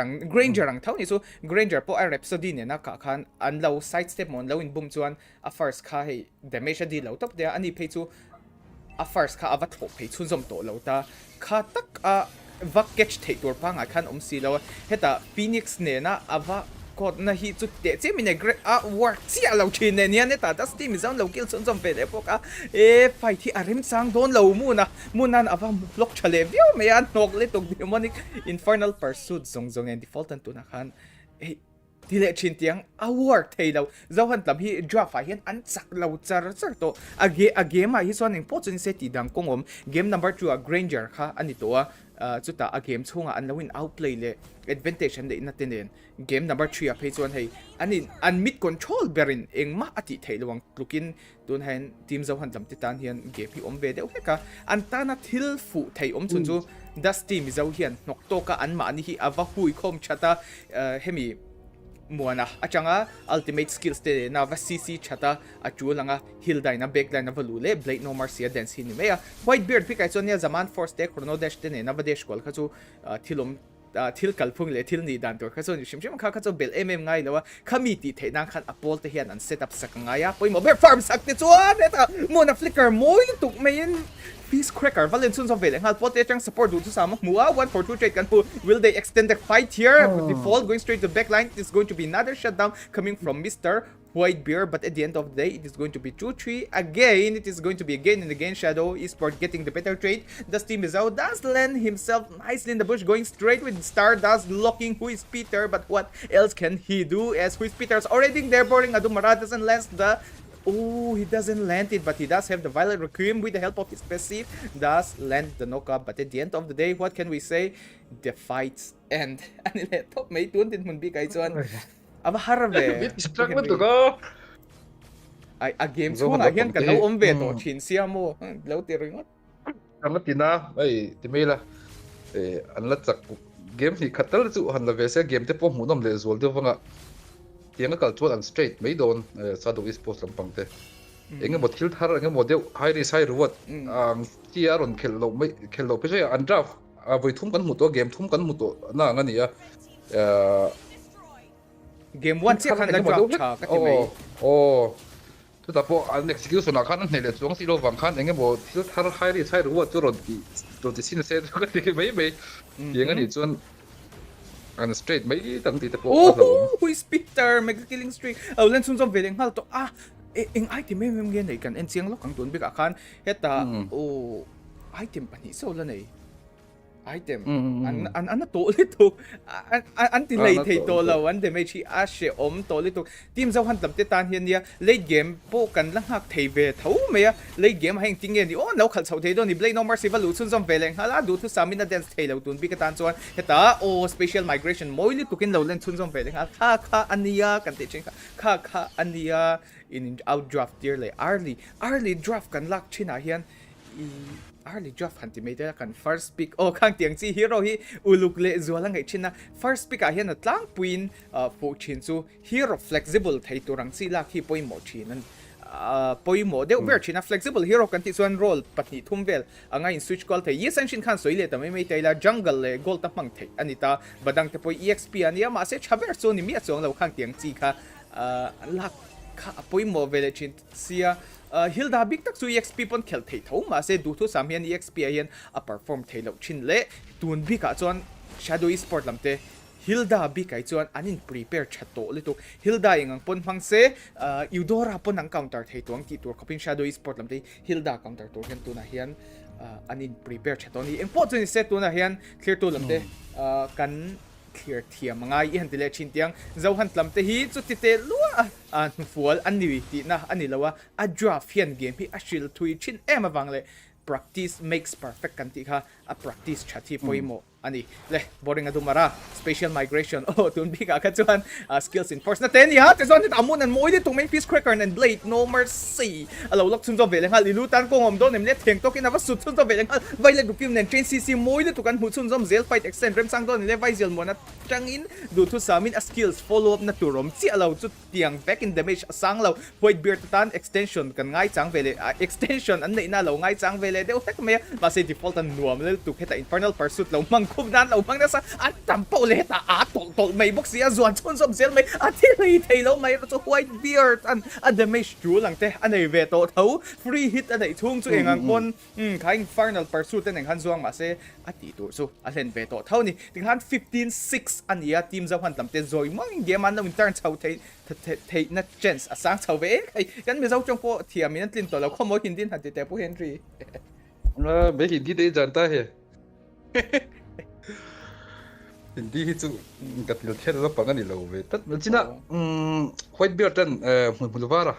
khamina hu speed ra khalo shut down ve sewa tin default ta kharon down booking kan shia white beard ta poi mo chhotan to do na kun game chu anon comeback ve thei mai ngem ti tel ro ro no ve de urum ruma ma se zebra tholo lak lo ni soi ve ta top taila Zohunt mani nampui te Zohunt chan kha som ngei me hey lau chang ru hi anna ve to chin le tuka hey thin rim le tuk chong chuak thei lawang deuh hiang ke mai ko mani chumo tiang deuh hian tak bu ra ke ko na ve chin sia important is say one sided ni kha arem do han one sided de ko khan han mai la game chunga ingma kan ti danglam thelo tun din hun bi kai chon he shadow esport lam ho hi an follow up chak chin sia team Zohunt lam te ho hian ngoi te lock team Zohunt lam te hi ein hong le chia blade the big hand ti hian side alo push chuan side lam alo ti boy cha khan tiang attack o kha taka team Zohunt lam teng counter engagement lo nei na tur lo lang vele ta chia mai da team is purify and purification chalo ne tum bi ka hu speed ran lo lock vele ta chia mai kham o khang tiang kha team Zohunt lam te an set up hi du thu samin 100% in early to mid stage game a chon perfect thelo ma se mid late kan tiang chi late game la ni che lo mid stage la ni thau si khang tiang live velanga khan comeback the na tur kong lo lang chau vele ta kewa ilu bi ka hian a poi mo le don ilu hian a target tur kha a target poi mo ngai kimi bi kai chon hey wing kom na khi me palang che lo masin money perspective a chon hey team cha chon an anticipate thiam to don ni hey hi ilu khian angai chang ta tat le ta bok ta blade avalu chun zom vele hal an om na te lo reveal vele chia muan tan opening om kills khatang grab thin a chance o my infernal pursuit and da an kills out don em le da kills out lo ma se counter engagement shadow esport tang moi le tu kan hu spatial migration violent recruitment lo len chun zom vele hal boring adom maran vizel mon alo kill chun zom vele hal team Zohunt lam te changin tuna game reading chale tu kan nei an kai chuak ngei me ya ma ero chu poi mo ber goal difference kha sang to si item du thu sam nei lo damage du thu sam nei lo shadow esport lam ten angai te in an thanga bok an ok kan ti lo thei lo wa heta aggressive te ulagen valu chil vele nga wing na ba di zil ava flick zil bok tu na khan a kill ngei me ha don wing and blade no mercy po alo kill chun zo vele zel me ati me to lo ati me lo shadow esport yan to Henry zan ayan 3-0 kan hu thei don there's a high chance team shadow esport are getting the 3-0 will team Zohunt find ways not much of a chance for now but still there's a slight chance that they can do a successful defense and maybe a wipeout that they can do for now le eta do na mang ha shit emli mo na masay ilu chanan chon na poi mo zok te pon ni mai theya das team izo engagement na hutei engagement ti mai la valu chil kha atum de utak maya masay carry wing ka changa bars an tol to vizel mo na tumbi ka ta chon survive pavele chia blade tun attack hen blade tan ngom don du to ka in cable qual thena le regenerate sir na Kyrie moment blade no mercy moment so kan hutei don blade no mercy na moment kan huwa masay red team lam den kaka shadow esport lam den kaka shevele karin anti ai chon rather than dying and making mistake trying to destroy the crystal securing both the mid and the top lane inhibitor is already a big W for the side of shadow esport already bot lane lam inhibitor pakhatte tong cha om to team Zohunt are going to have a hard time best of game khatlom tro kha game khatom don lo game sari kang khel don chu ni mai ole das team is on chun zom vele hala ti khan ngoi te in chun zom ai ma kai who is Peter no one saws that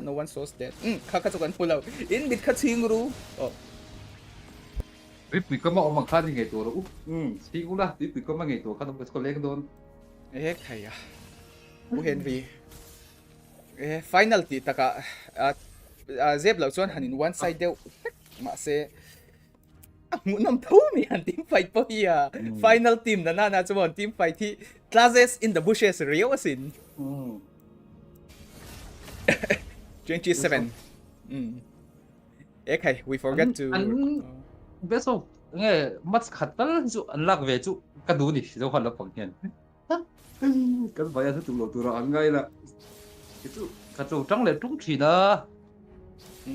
thầy cái po best of 7 kan huang kan tu ra ni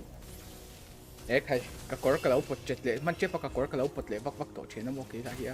ngai te te hey hi nya mi ha te am sar ma so hey hi nya watch party ka ti lo na chan te lo ti le ta de itai la Important is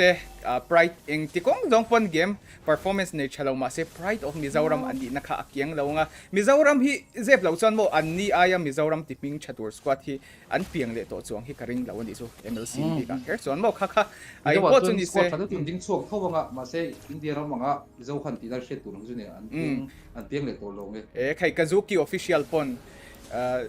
tuần khen à là mention khan ni le ta tlat mai ha te zon das team mi zo an lo lok chun zo vele hal kam ta ngi men chal do z bai zel mona chang kan dau mua tun bi ka kha zon das team mi zo beran down na purifying force boka free li tukin red team lam shadow esport lam te balak chun zom vele ta pote ti kha chuan nia shadow esport lam tan chuan rush bak kha ngai to shi lo ta lord ten one good push nen game hi an den thei to do na blue team lam Zohunt lam te tan kongom chun chu blade tuần biết cả hian soile soinu an defend le phot dona lord ta lo lu huna khan crystal hin hai to boka hemi base chunga hian ein regenerate char thei dona khami khan avalu chuak kwal char khan an hp kha chu avalo sak vele view avati lo sak le thei view dona ti chuan heta ilu le dusty mi zo hian do sustain sa khangai ve dona tlem inherit nei hi chat ven chu a shield a sang the na khani dona important is shadow esport getting ready for the upcoming clashes here ready to go for the 3-0 blade no mercy dancing around it with those cable real world manipulation placement chal tok at le view mele will he lands it but not yet it is going to be a slow push here coming up here special migration by le document lo khadak chunjom vele hal munan ilu lo kill lo dam chunjom vele se mai lord lut ngai me ya crystal is wide open again. Will they find way? Wings defeated the white beard, and at the end of the game, it is going to be another consecutive 3-0 coming from the side of Shadow Esports. Po Henry, do you think yan tidak tiang game number 5, 6, 7 kan muna chance? Anh tăng thì mấy lỗ mô tôi có tiện anh draft Especially kan an draft tu number 1 tun thau don ma se a game thum chuma po kan rotation en ki ma khan a toy zongin an ne ri lovani mje bela chun khai khom thei da ba han chip thin mai la an ne ri lovani ma ro chu game number 4 best of 4 an endona Po Henry in rules kha chon chiang ka shelo ma se hi players teng ei tua wangin kalo bil vele zoi tiang game thuma zone in ang khel zo sia minute nga break tir la dark column in som thum paria ta hian han lute se han soi ho ve te se to na tro ani lo chuan game number 3 tal chu break te kan pek ve lo chuan tro players te an soi ma comment discuss game chunga kha chong kau soi sak to shim tho mo Minh chuan mà se itong kam kha itong kam khan da thu nei na kha lo nei de zo kang let's go khai guys con ni sela a game mu na ma a ho se ram pang po ka lo tang ka tuk chi na ro thiam mula nge a tam tu nam don nge tu mo zo to tu tam don chim shim ka zu tu po champion sela a long pu yom tak don thwa to men zong a chun ma ro chu grand finale te ni na ngin game mu khai mu nom zo best of 7 mo mat 7 game 7 mat 7 na game 7 theng te po kha han na cha ve ya grand finale ni na ngin player te lo te game kal pung te mo anja pe dan tu te po han soi zoi turin kan han hun kan pe zoi na minute nga tu rei lo ni ro thing le ha do ma yang ma som te po ha to view na ri do ma chu kan han so rồi kan han soi mấy tur pok pok ka hai cham ri riu mai ke ma ta ka po hi tournament tuan han soi ta kan khan zo han lampang te po tran tu kan tam do na chiang renga mi zo squad ani a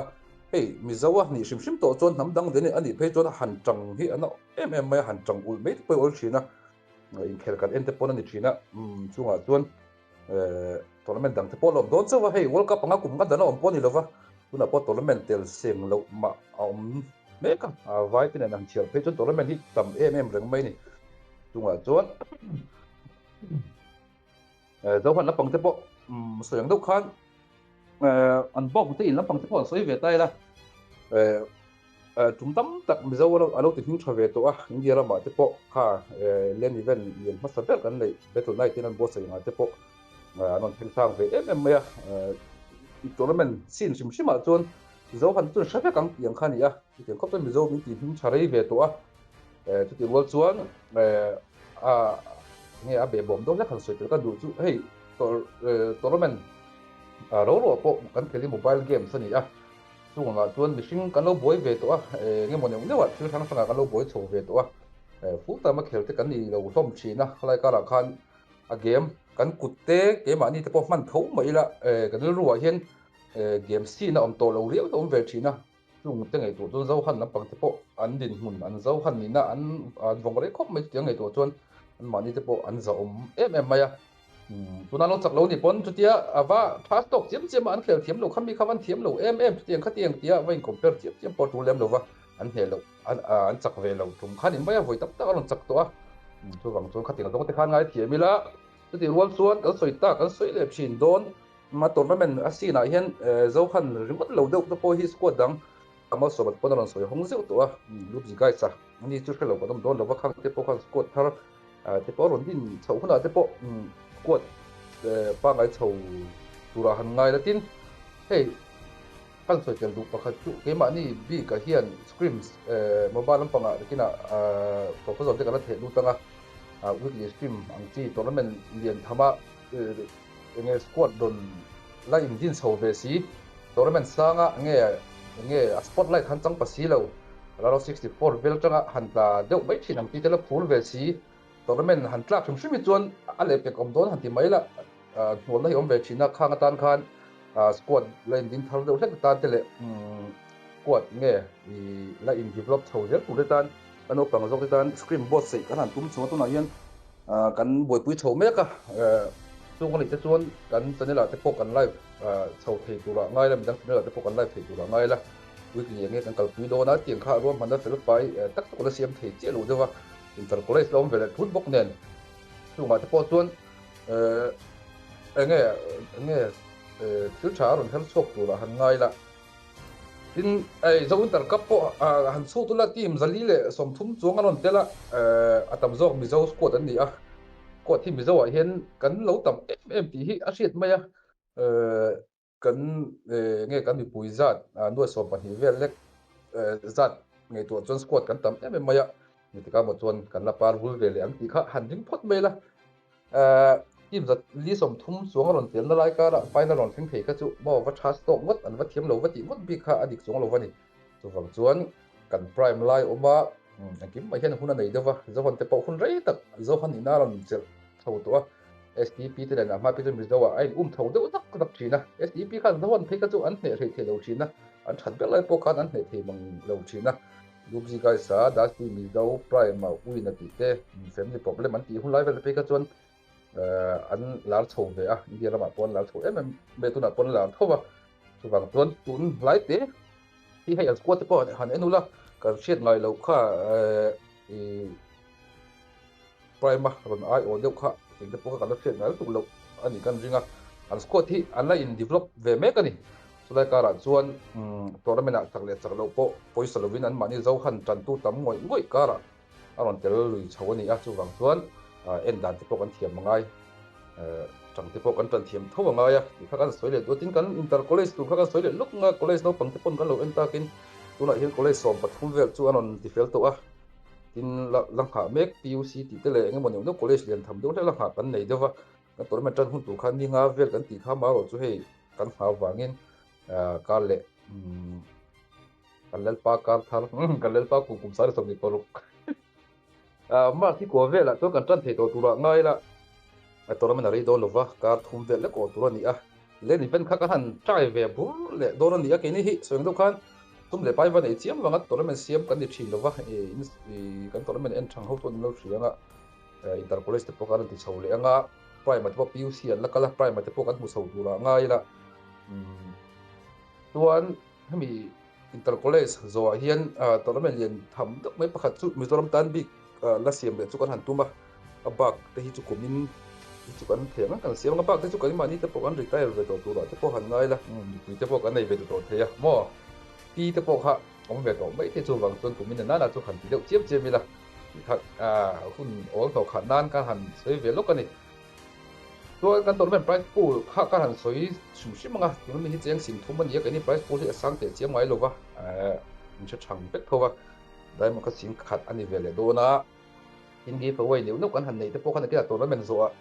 วิสตาร์จังอ่ะได้หมดเตะ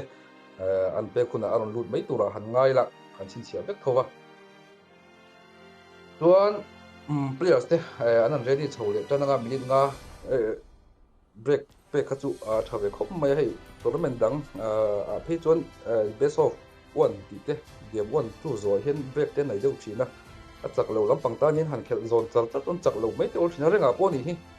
kan han chak deuh chho kan han chak chho deuh char char renga te po kan han chak lo a kan han chak lo le char char thina kha khami agenda khom ve dewa khan so te po kan pe ve det khan game te po thak seng chho thei tur han ngai la viewers te tun thenga lo la ente in zawai ko long thu kan soya hei kan chadal te po pathian zara te le in mi du sakna zara sing khat te mo manglama po kan mang phak lo mo sing khat te rong kai chho ve te maya esports subscriber lo chu har je te chu shevek thonga tengkara chuan subscriber sing khat te ka rong kai ve ta maya lo bom give away po kan neng kan tin takna nga ke mani lampang kan lo boi ve bok nen kina pa ngai dor kin kan ti thei tura ngai la live stream pa ngai kan ti thin lo wang hian give away han nei me te rem chang lo deuh thina ra por tan le ta ke pos pe tura bo chho tan chep to chuan ma somat fo game han thwa te po nei ngan ringa a draft a rai lu tu draft pathum pali vel ta kan pe ka chuan nge mo han ti lu te anei ve pal china wang khan game chunga han lu nen ai phaman man lo thina ma somat ku ta ka han danga anin atula thati angin game han le sela ama ku ta han dai la ru te po ru thiang him takin I lo enila kan tan zong te comment lampanga soi she lo vila lo comment pop pila zoom lo vin in ta pe ka di kha ko soma ko ta anda le do te ang ma sai nang ma hin lawin en fia la tinghal ringa ton lo mi ole screen yan zok kha kan do chin sia screen yan khan han display leng hal zoi taila nia comment section kha kan comment te kha kan en du chin awang khan lo share mai te kha om chin sia kha kan ti lang do chin awang khan screen kha sin shang shang kha dani ti kha kan lo soi vele shim shima pu henry khan soi kha phal thawa kan han soi vele shim shima nga hei pu henry nen hian kum tam tak kha kum tam tak leng she lo mai laตัวนี้แต่หันเสียมรอลที่ข้ากันหันตุ้มเวเนวจ้างข้าสวมเวเลยชีนะให้ตุ้มจุ่มจูกันหันนั่งเวทให้แล้วไม่เอามันขบไม่หันติเล็ดลิงละเฮดทัวร์นาเมนต์สวยเฮียนหันติไตละอินเตอร์คอลเลจคันสตาร์ทเลยโดนะจุงเทปสุดดำเตียกันนมจนหันถั่วเขาเทปข้ากันหันเบสเลยอ่ะข้าเตรียมข้าจวนด่าเฉพาะไตละหันด่าชัดด่าเองกิมพี่จงกำเทียมเราเนี่ยเฮียนด่าชัดเตี้ยที่กระตุ้มเวกเซลไม่ตลอดMZU เวอร์ที่ข้าจดเนี่ยข้ากันนมชีนะข้าทัวร์นาเมนต์ข้าสตาร์ทตัวทีมจังอาเลส่งปฏิไล่ไหมข้าอันเราอินรีจิสเตอร์รีจิสเตอร์เพียร์ละมาคันทีมจะเรียกจวงข้าอันเราเตียลจกตีคันนี่ตาทีมจะทุ่มจวงเวลเด็กไลน์นี่จู่ register จดเนี่ยข้ากันนมชีนะข้ามาใส่กันเราสวยที่ส่วนมิโซรัม base big tournament ข้าอีฮัตติม hill fest เด้ข้าพวกข้าเกี่ยมานี่เท่าอินกัน cover เลยโดนะข้าพวกข้า slot full ตัวทีมสมรบปลีเจ้ากันล่าสุดจู่อันมานี่ hill fest program ที่เนี่ยนะที่ตัวนี้วางคันข้าพวกข้าเฮ้ยเอ็งกิมข้า registration พอ fill เวกตัว form fill up ตัวข้าง่ายนี่เมียข้ามีตัว start เลยฮัลไม่ตัวข้านี่ตัวข้ามิเจ้ารามาเฮียนตัวท้าบิกเห็นมิเจ้าอังเวงมิเจ้าทัวร์นาเมนต์ทันทีไม่ลังส่วนปฐุมไล่ไม่ให้รันนิ่งออกมาผู้เห็นรีเทนเจ้าเสียโดนตาข้ามเทปันหีข้ากลกบตัวนี้ดังเดียวปมโดนข้าอีเลเวนดุกันนมชวนทันทีแต่ได้ละข้าเอ็นตัวข้า Instagram lama khan don ti say Esports ti lama khan kan han share ve china kha in lo check out ve chunga khami big khan Mizoram chau khan le don lawan namdang ti te in mix om dona hatim big kha Mizoram exclusive Mizoram exclusive kha induing ka shia khami Mizoram exclusive kha om don boka i ke mani big tak hian tournament is nom lega a draft pick kha angai kha no first pick ron ti hei nge kan stop le lo me don ni kha rehost tour ti nami first pick ngai kha no first pick le yom ta kan hei kan motin ni ron call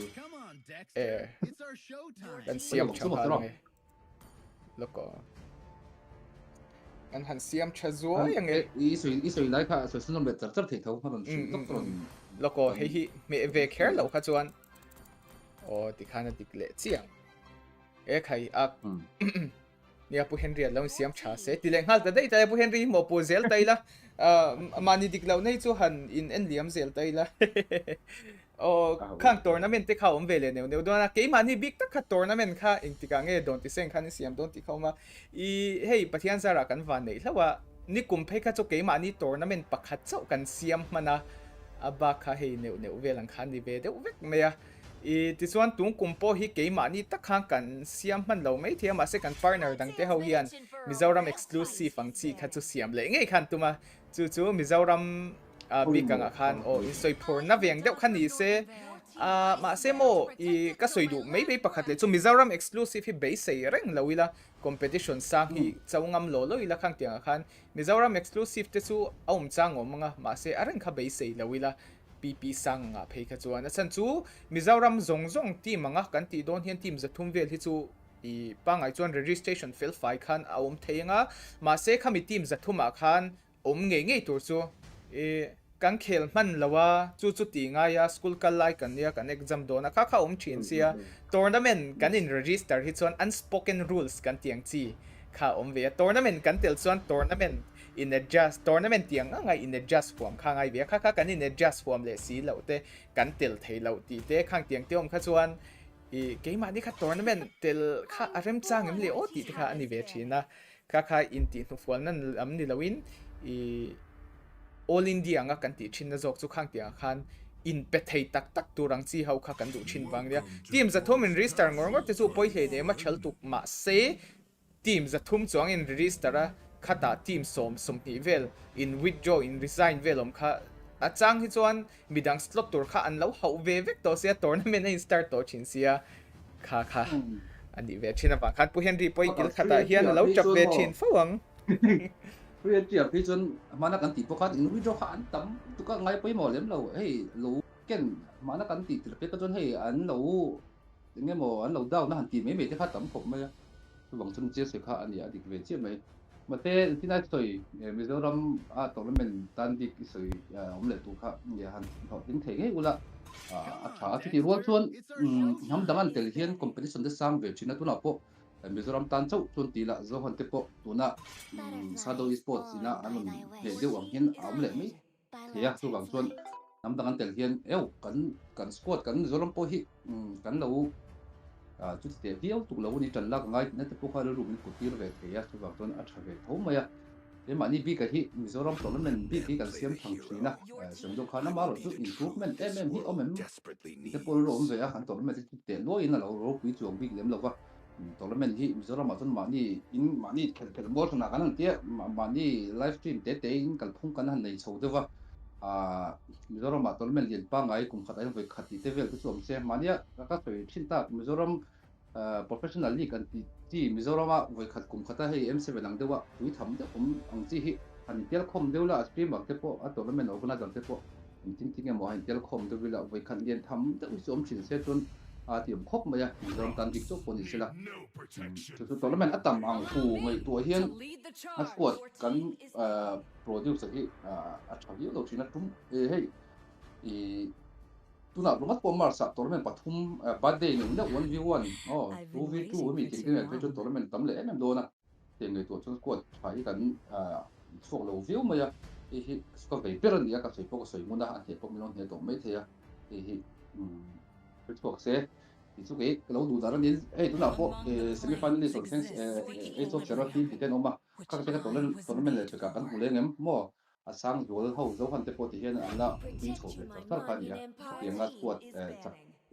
champion lo một sao các bạn ạ squat mấy sự ông đâu xí khác nằm về nuốt tổ khang tất cả không ai nằm rồi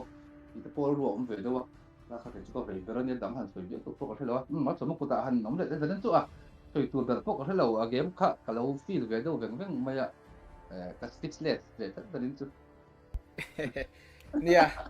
pakhat chuan I zan thung ber ni an alo ni ve te nen khan I cha te po kha chuak ve lek lek ang ti kha karin pui mai mai che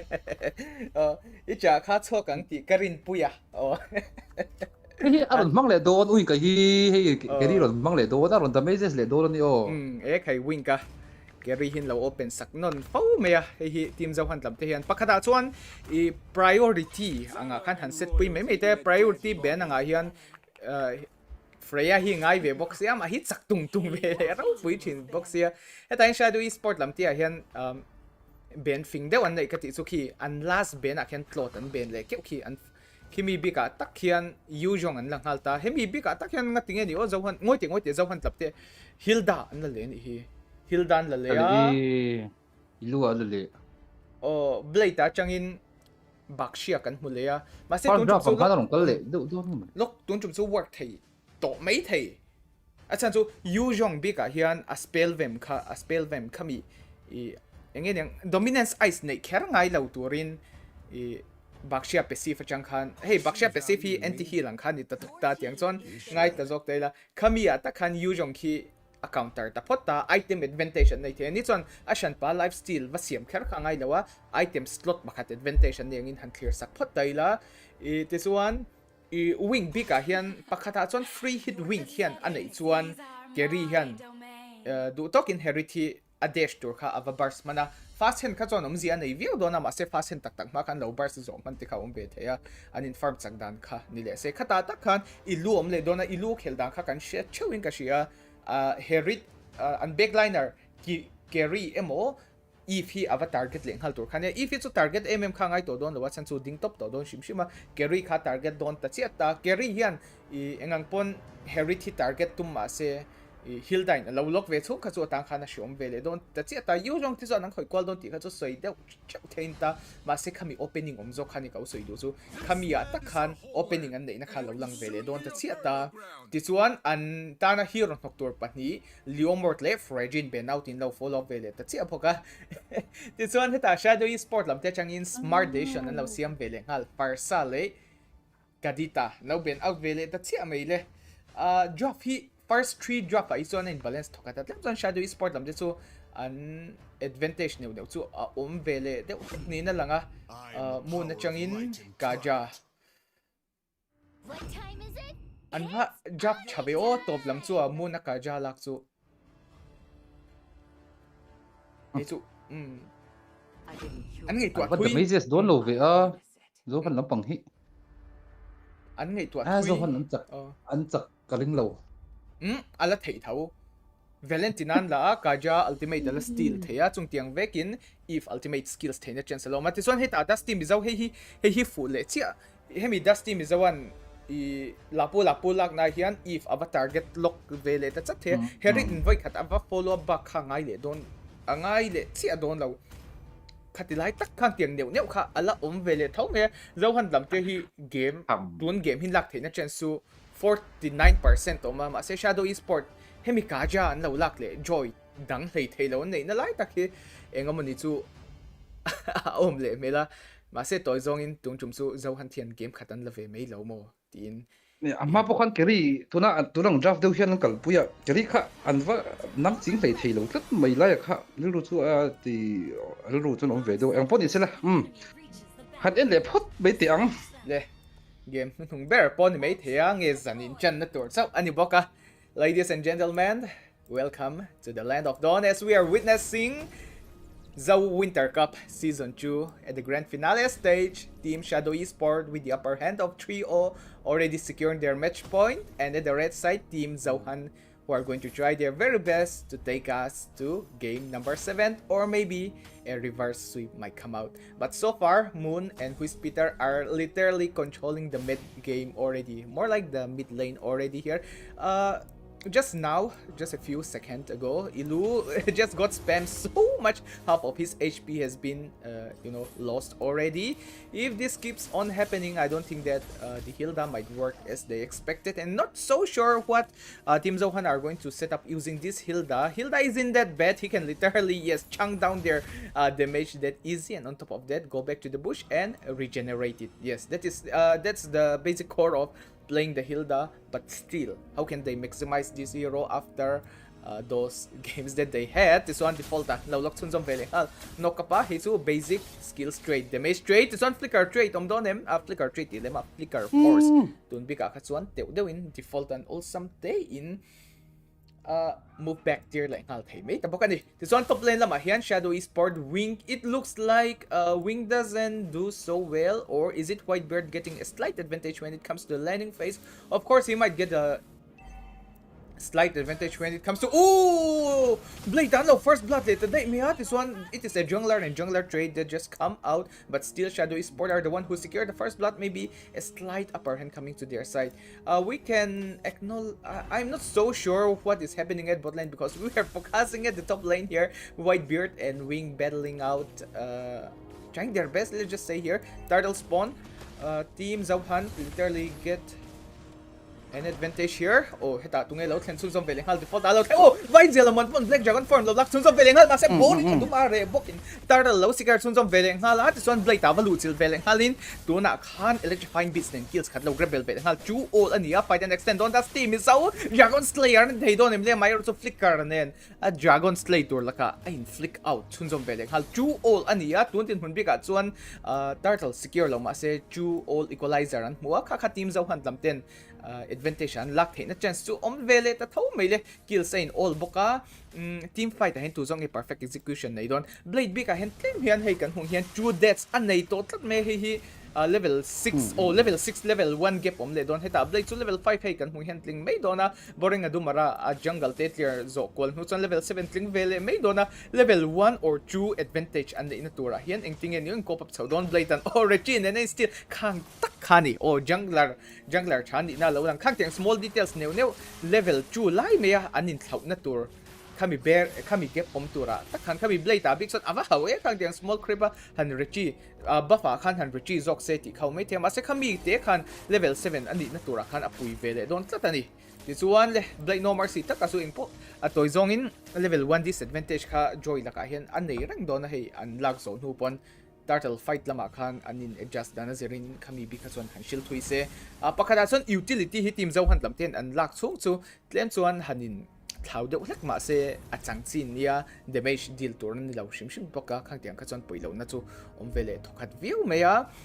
tung game bi chu game hi ala rush don lawa tlep tein momentum an build chau vele kek dona eng momentum an build chau na lama hian ti swal an nei nakha anin chang ton le doni committee swal nei lai ta hen muna mngoi te muna kan ri ra hen masale ver china ni hi bush in charge. As we already mentioned, Moon he enjoys staying in the bush land, at the bush camping here literally. He gets the flicker. Whitebeard, he's wide open. Use the flicker right away. Better use the flicker rather than being a prey of Moon, Wing and boring Adumara.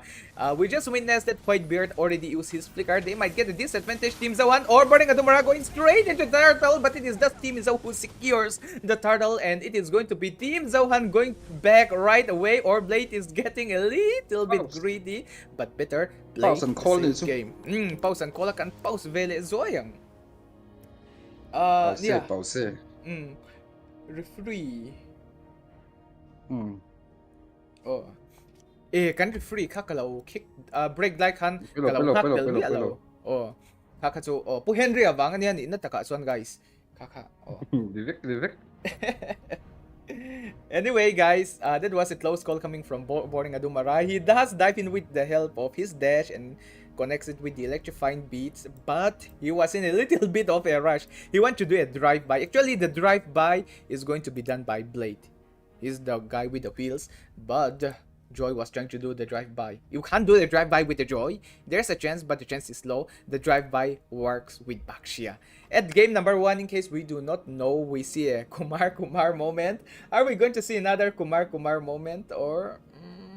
let's see. Let's see, and at the same time, we have noticed that Team Shadow Esports supporter are start joining the chat. Yes, guys, you are most welcome. Oh, you are most welcome to join the chat. You must chat. You must chat at the chat box just because the tournament is organized by ML Mizao Guide. Just because his name is Mizao, this is an open for all India, which means you get the freedom to chat as much as you want, and it is powered by Vista. If it is powered by Vista, of course we are bind together more. That is why you need to start spamming your team name. Mizao ML Guide ni wang khan ni Mizao khan ni khello o pangpar po a pangapar khello ti te po kha sapro te po kha soi lo mo. Oh, every rose has its turn. Look, so dictionary again tel to lo ti ma thai lu. Cha. Oh, le turtle spawn le. Oh, hita divine judgment nen lo lok zok. Kha long ka soi pu Henry. That is what I'm talking about, guys. Team Zohunt, they can take this game. They get the divine judgment with the help of this Valentina, and the advantage that Team Zohunt are going to have is that he is going to have a magic damage. And talking about magic damage, Boring and Dumara just in time with those electrifying beasts secures the kill, but at the top lane, who is Peter get literally chugged down by Whitebeard and Mr. Ilu securing the first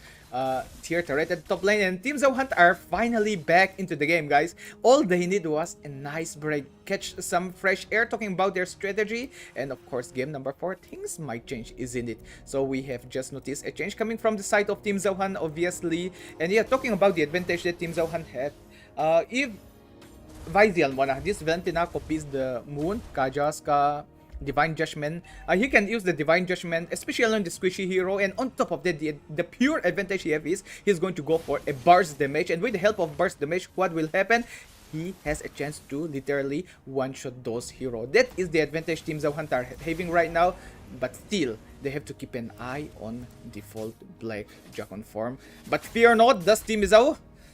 the Dragon Slayer is here. Turtle goes to Team Zohunt. Fight extends a little bit here. Vizial mo ng lock Violet at Maya flicker forced to Moon. Team Zohunt are finally back into the game. That is why, guys, Team Zohunt supporters are there, keep on supporting their team, and finally back into the game. If you want Shadow Esports to get a 4th clean sweep, you need to start spamming for Team Shadow Esports. You have to chant for Shadow Esports, guys. Come on, get some hype. Bot lane lamkan and sunsom veleng halangati kan. Hey ta lane, hey takin ni Shadow Esports lamten Zohunt taka game number 1 2 3 anlauti anma ni ka anchendara defend hey thailaw turin hunda nga kita hey top laman omveki khang tiang che kan Zohunt lamtin bot lane lama anlawin chendar velet at siya bot lane lam first tier turret freely tukin an lawlak sunsom veleng haldi. I think this is a great adjustment, a great adaptive plays coming from the side of Team Zohunt, but still they have to keep an eye on those real world manipulation plays. Chalebyo may win can do to summon of a burst Halo Black Dragon 4 coming from the side of Team Shadow is full. The fall being a nuisance as usual. He wants to extend a little bit farther, but his shot, he can't spell bump it out. And as we already say, Ilu is going to be really annoying with Hilda this time. Finally, literally locks Mr. Wink, and it is 3 men down, and not even a single blood is being dropped from the side of Team Zohunt 8-3. The next Lord is going to spawn at 40, more like 30 minutes. Let's see how the adjustment is coming out. Boring Adumara with those electrifying beats. Blade at the right time to protect his allies. Iluli for another day. Who is Peter? Who will literally force? He uses his flicker. This is going to be a wrong decision. Who is Peter? Who is Peter? He really wants to grab that shutdown kill. Yes, I think who is Peter is not wrong. He flicks it at front of Ilu. That is a smart choice. If he can kill Ilu, he's going to get a shutdown kill. It is going to help him a lot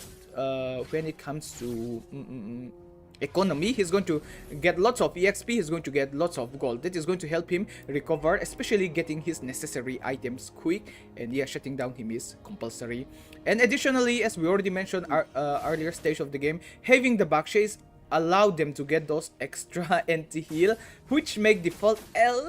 little bit not as useful as the other game. Let's see how the game turns around as does Team Zao. Okay, he's safe for now. Oh, heta divine judgment lo lok chun zom veling hala. Ilu velu chun zom veling hal splash na to. View mea default na changin dragon dance kan chun zom veling hal. Who is Peter real world manipulation play chale. View mea munan siya down kill lo secure chun zom veling hal. Fight extends zilan tumama sa default tan entrium tay don emle. Dusty mizaw an nok le tuk tun bika. A blade no mercy to na ka chon nok le to. Blade no mercy ang khoi kam nei thei si lo chu tala. A polten lo support chasi heta kan mong hian. Void Virtue 7k DNA boka tun din hun bika. Oh, they blade. Look at the HP of Blade No Mercy is safe for now. Retribution is still valid. This is going to be a safe place coming from the side of Team Zohunt. Shadow Esports, they still get the chance. Maybe like securing their red buff is Marto is coming from the side of Team Shadow Esports by Mr. Wing. Of course, he need the gold. He need the resources. If this Hilda dives in the game, he needs to make sure that he can burst him at the right time. They get the Kaja. So, going back to the itemization, Holy Crystal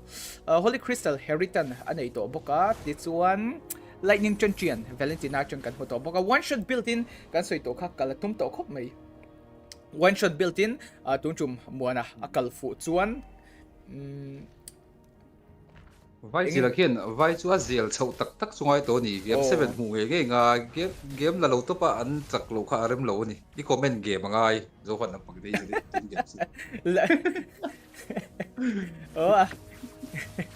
Top chain tayo. Anyways, guys, waiting for Mr. Blade No Mercy. He's already at the back line. Will he dives in, forcing out the Black Dragon Form real world manipulation coming from side of Vizielmon. Already, Blade, he dives in so deep. He doesn't want to dive in, but Mr. Moon is there with those Divine Judgment, secures another bow, and thus Team Zhao literally land those Bravest Warrior strike at the Natalia. 10-5 coming from Team Zohunt. Still a good, I mean, they do not get any trade, but they get tons of the red right now. Oh, hita, boring nga dumara. Adens Taidom le actually find beats nen. But then Velezoya kakatsu short dance kan tiang chi. Short skit ray lau chiang po short skit kan tiang chi ngay make ha. What kid stay? Oron sak ve thei tat ni o tu gyo te mi no ti phur ve le de 0 nam nei chho ve le tan de. Chu ni amo ke po hi. Thau thau kha lo poi lo ni ha.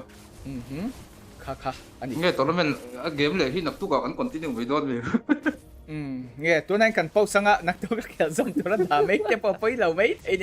Blade No Mercy but tension of Veiling Hal. The team is out with the Bravest. We're going straight to the backline, but doesn't let us see one. The full this time he's fleeing with the Black Dragon form. He always engage with the Black Dragon form. Does land those petrify, following up with the real world manipulation. Peter keep on spamming wing, secures one more kill fight is going to keep on extending. Win get all the free hit. It is a double kill. He flicks in front of Vizielmon. Is he going to go deeper? Blade No Mercy is down. It is 3-4 trade. Shadow Esports are finally back into the game. This is 3-4 trade, and yes, that is the kind of fight that Team Shadow Esports are so good at. Team Zohunt are having a really good engagement in that recent fight that just happened. But what is happening there? A big thing is happening. A big mistake is happening from the side of Zohunt. They miss their valuable skills. If they just lend their skills perfectly to the right hero, maybe they could even end the game. That's how good Team Zohunt were engaging. But Team Shadow Esports are well prepared. They use their flicker on the right time. They even sidestep those upcoming projectile, allowing them to win those fights, securing the equalizer. But right now, they already get the gold lead, a 1,000 gold lead. Like Team Zohunt lamte, and prepares how legend neu dona Lord. Ano start to zong vele bokle. Kiltin ram tinachangin team fight mo nom dito kom don here to inom munalaw dingro. All the fans of Shadow Esports get ready to see a chance to witness a 4-0 game, or Team Zohunt fans zong te to na hen Team Zohunt lam ten team sweet na chance game unom tuk minang hu thei donem. It is a big question coming from both the fans. Let's see how they are going to adjust around. The camera is set. Even Bu Henry, are you ready? Han yes velok te. Yes. Bu Henry, even Bu Henry is ready, guys. Okay, fight mo nom hi palapun ngala. Alright guys, all set. We are all set to the Lord here. They just keep on dancing with the Lord. Yes, right now guys, it is not safe to do the Lord dance. Why? If you do the Lord dance, the longer you stay near the Lord pit, the more damage the Lord deal. And on top of that, it is based on damage, our HP now. The Lord is dealing the damage. Wait, pouring Dumara is all set. Team Zohunt knows that. Alim chuan map te pawh a pen zau the dio. Ole heta default nen level lut chun zom veling hal no kama chale view, but this time it is Blade No Mercy who secures the Lord. Das team is out, goes for the Dragon Slayer mode. He activated Vizial Mon and heta mo ile took main Divine Judgment nen look chun zom veling hal, but who is Peter managed to secure a 1-for-2 trade, but look at here, Ilu is in the right place here. Moon is still alive. Who is Peter wants to go for the extension, but right now Team Zohunt, every member, 4 of the members, their HP are literally chugged down. That was a good fight coming from the side of Team Zohunt, literally, but are we going to see another engagement here? This team is out. Bravest Warrior strikes in. He's going to stand it out. Doesn't land as he won, but he forced out the flicker. That is a great fight. That is a great fight, but right now they have to go for the disengagement. Both flickers from both sides is already being forced out. 12-9. What an intense battle that we just witnessed. Right now, Team Zohunt knows that they have to take all the possible risks that is possible in this world. Yeah. And at the same time, Team Shadow Esports, they need to make sure that it is a 4-0. Oh, the Zaman Force and Chrono Dash is so smooth. Demesh Sangto, Whitebird, Nunchumsu, do ang ngain herit apang swak heto doon heta anime Hunter x Hunter anime skin. O kami ka amin ka shit si alo kami mangan dito baga so bangson hemi sparking damage. Iyan tidaw care dahil po natokat view mile Vizial mo na. Heta kan kung here real world manipulation na doon Oh, that is a big mistake coming from Boarding Adumara. He should have used the electrifying beats. Makes the mistake. Here comes the Black Dragon form. Is this going to be a Dragon Dance? Here comes the engagement is coming. It is still valid for another fight. Default. Everything is wide open. But Terry Wing, he's just left with 1 HP bar. This is going to be another disengagement coming from the side of Shadow Esports. 10-14 guys. The goal doesn't matter. Both teams, they don't take any of the inhibitors. Inhibitor an line lak saklaw veve boka gold hi and ang chi bok an item na iturang chi an mamong chi an core item te an nei vector damage dealer ten at teng chi te pon ang counter item ten neya an mani hey low bars de uzungzung thei na turang chi an veng thei na tur khopa damage cha defense cha and they vector so bangson it relies on how well they fight, how well they kite each other, how well they execute this fight. And let's not forget, they get Team Zohunt, they get Valentina. It is with the IMU, the ultimate skills name. If you copy it right, it can be IMU, but better. But if you don't copy it so well and it doesn't work so well, then I don't know, guys. It could be better. Very well, suppose ang kahit sa uve masoma ay comment po mo Hindi nga movie. YouTube ka check pare ko lo. Ay, hindi nga i-comment mo no amiti ka tilay ta kakashit him lo. How? Hey. Cái thịt lung hiện bị tên này mà sư comment po người khác Adam đuổi mà hey chẳng rồi review gì khan Adam oh master hit laya this is a big mistake Whitebeard and look do na khan Shadow Esports lamte they invest in the right hero, they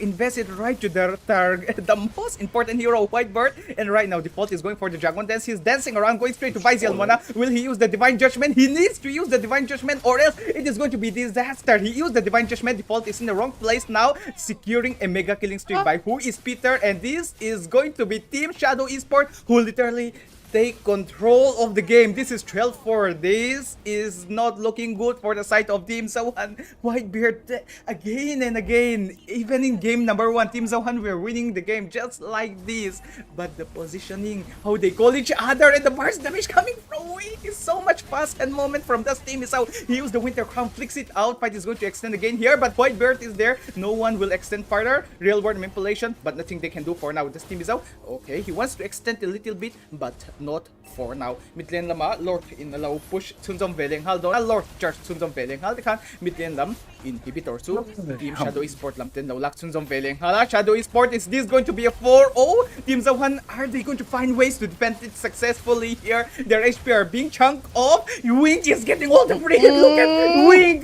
It is again Wing. His burst damage is literally insane. He keeps on hitting the same target. It is a double kill, but Vizial Mona managed to secure a shutdown kill. Now it's time for Team Zohunt to go for the counter engagement here. Whitebeard will secure the kill. Moon is all by himself. This is going to be a kill. It is a 2-for-2 kill. Lilu wants to extent, but that's all for now. Team Zohunt managed to get a successful defense. What a defense coming from their side. And oh my god, Shadow Esports, they do not invest it correctly this time. They should have invested at Whitebeard again, but this time they invest in Dusty Mizzou so early at the top lane using the Divine Judgment, which result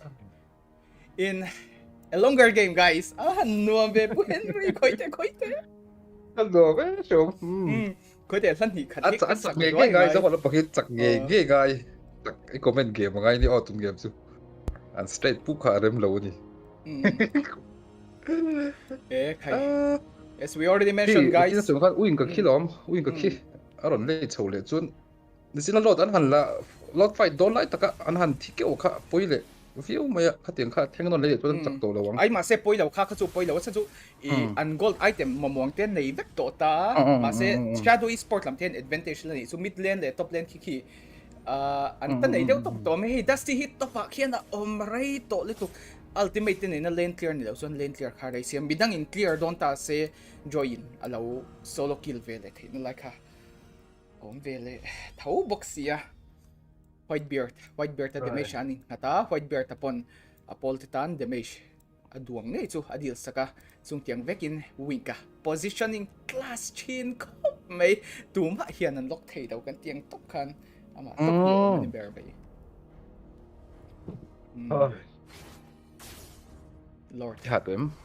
e khai tianga ha lo pu henry fit thalo lo khop mai kum tel no pang buka kum som ni pathum le ka chuan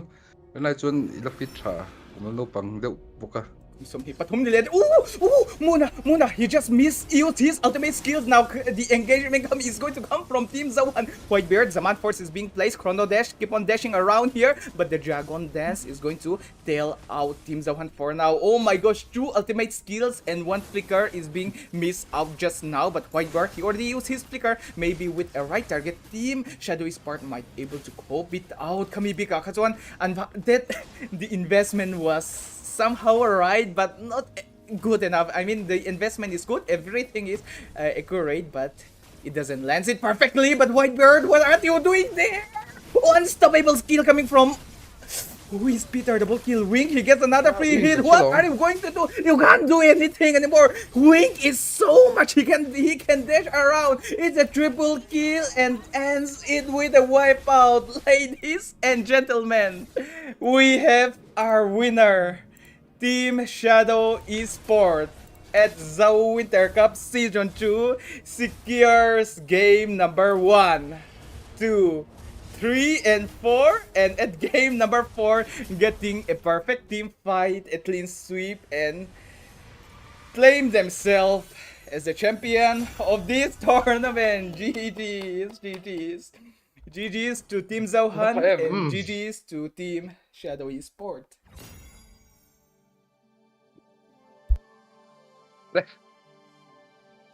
Kan Shadow Esports lampang te an lam phui viawa tin zo han lampang te po na game ron no aron kial chu viu tho ma lo tak zok anu mangai tak lo zok anu mangai kial chu ram po ni sila tak zok anu mangai tho thowa tuam chu na rei lo zok ti ang khan game kan hu te po han tai la khan the Winter Cup Season 2 chu kan lo zo pe te der maya prize pool sing thum last diamond sing khat khan ni lakina ana sample deuh dan tura han ngai la zo han la pang pon khel thapa nga ya ma ro zanin chu an tum te khan lo show ve do bok nen kina tournament dang at po ai thazo kin aron comeback le nge do na aron comeback le tura po ngai ila ti po ngai lo aron comeback le nge do na lam ton chu ni hun te po chu kan hak le tura han ngai la a tho metin viewers zong te hin zawai chu alom thu kan an soi le ini mal so ma game ron ti phui sui china ani han chip ne ku te han su china game chunga a thil tu mi pui a bikin games khel ve mek te tan le tournament han fight so ve mek tan te po kha kan thok pui viu tu la han ngai la a khel te ngei le experience lo nei to te te la panga lo nei to ten casting an han ti hen en tu tan pon mu nom pi lama a fin thak nge thok thak china te nga ron tlo nga ya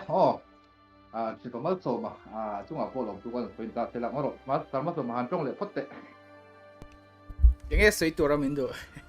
idu tu sero idu lo te po sero soi lam kha kan limit to view me tiền thì tay là ama sang shadow esport te kan lom puya Zohunt lam te po ti chen an thleng thea ani phei chu i grand finale lu nan hian chak lo nei mi alowa grand finale lu zok kha ania par bracket changa chakha nia kan mi zau pride te ania mai ro chu practice makes perfect ti kha an mo ve thau boke tun bi ka chon shadow esport lam te po hei han ti le mai tai la kha khania practice chat te poimo practice chat poi mo na han ti le chin tai la zawan ten practice chhia ka tin ani lawin shadow sport lamte an lo practice chazok ti baking ka soi lawanga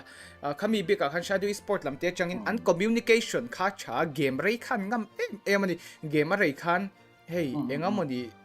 game ani min distract tu alve dom hi game rei chon khang tiang khan nei lo khan consistency nei chadeu khan atir laman bet view po khan zoi mon khan game kha an control chau pap pap khania tiang tor khania team ni chon tiang khang tianga an ti wang khan game 1 2 3 4 po lo chaka clean sweep grand finale mu thei ni kha tak kha team Zohunt lambi ka hian mistake siam kha chu engpo chu ni ta se khang tiang khan nei lo se voi kha chop ani khami khan nei lo se chu game khan la don ti kha shia reng khan ya ma se khadem kha chu kan tui ni vak to lo nga game te azau to boka analyze bel tur chu om chau nangin hemi bi ka chuan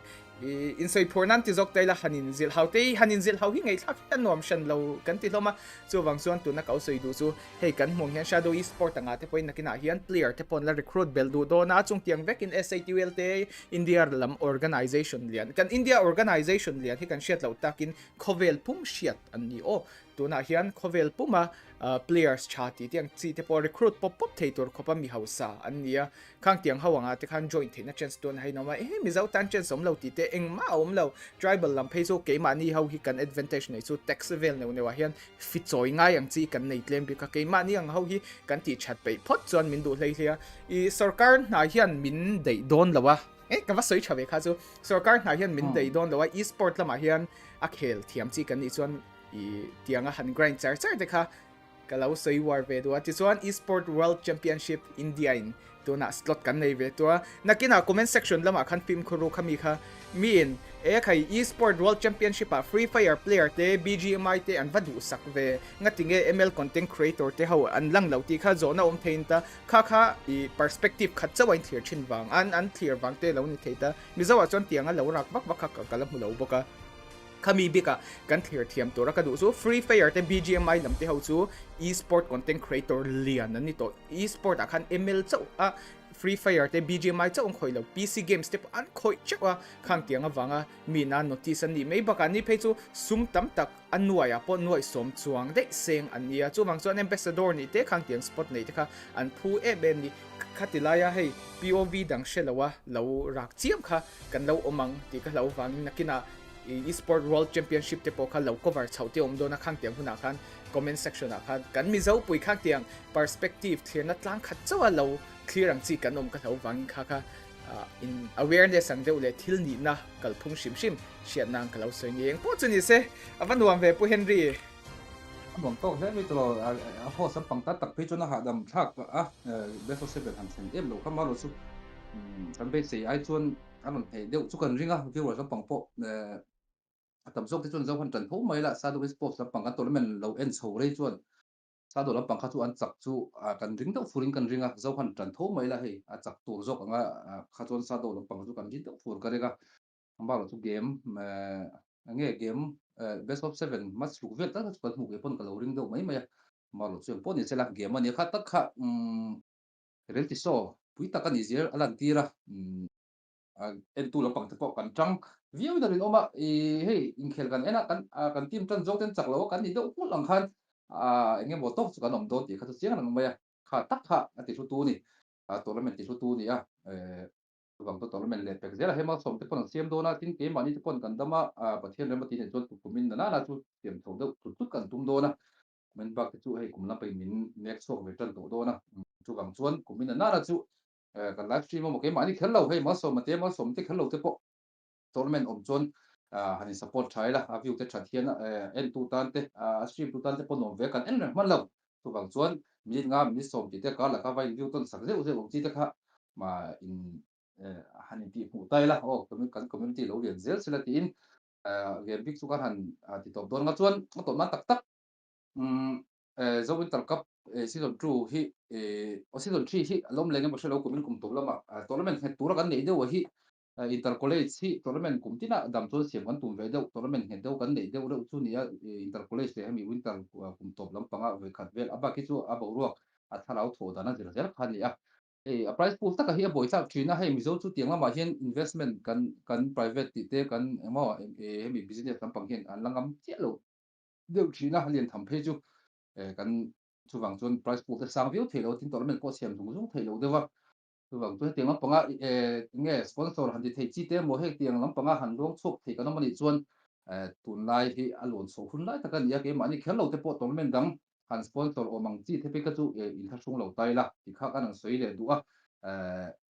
chu bang chuan tournament tam zero prize pool san so zel tina tu le kan khotlang mi pui kan mi rina kan mu dan te lo dangam zel senan a liang te a show te khotlang le veng chuwa kan mi show te ho kan nei te ho hian tiang panga lu kan pe ka kan tha le zum kan thor ve hian game a ti su zuala ti kha kan soi le du a chuan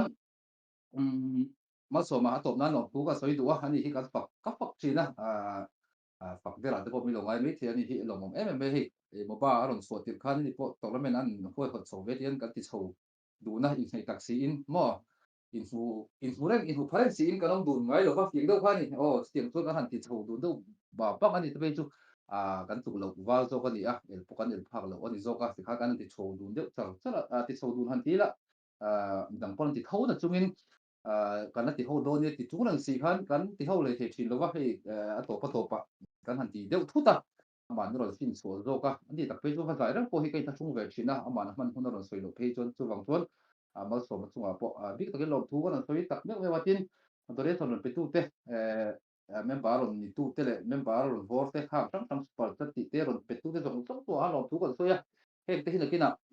youtube patanga do so the ve te ni ngai chuna tournament tan bo ken tang ka takin kan mang thina ma pon kan mang thina kan mang zel tu te po han ngai la alo thonin kan mang mai do lo ti kha kan soi le du a chuan kan dam manga kan dam tlang hai khovel a boi chok ma ya israel ti te kha bo ro ka ra khal ti ni mizoram ma zalen takin du huna du chen ti kha kan khel te ting te hi pathin he lom thu soi chung zelin tournament laponga khel tu te po lu pe so zela ti kha kan soi le du ni so vai lom thu kan soya kan ting lo ate mi lo hai der sakula isa vai tu kalau tu kan soi di chuan kai mu le ma zong lo dam mu lo ngo pakhat chi kami weekend to ni kha tun ka ra kan siam zo mai theya mi tournament lian tham tu lem lo squad te nau zok te tong mo lo sila tingna aron pai ve so the nan tun ka to pa hian ni lai thok ran zan ver tang tu hian weekend to ni kan siam mai theya chu kan ngai chang duwa a chan chin te kan thredu na chuan description a khan ka instagram pi te kan whatsapp group ting te kan da khang khan lo khoi mo ber kha lo join na mo lo follow ula info kan ne pe mai tura ngai la a tho me comment po kan share zu tuk to lo mai anga atam tham sia he at ke thatuar maya ngoro opi donation smiley hi kan share le nge ngai bye bye tinan tiang somli in mi rom bye bye ya wa han lo mom em opi donation chin khop mai khan mang tha lo mang ula nak tu zinga tui takin lo tho le ula dam lo ho tat ula lo sim ula lo ze ula kai hu le ma jong in sawa in bye bye mong tama mo tin ma som nen an hon in sign out zege bye bye u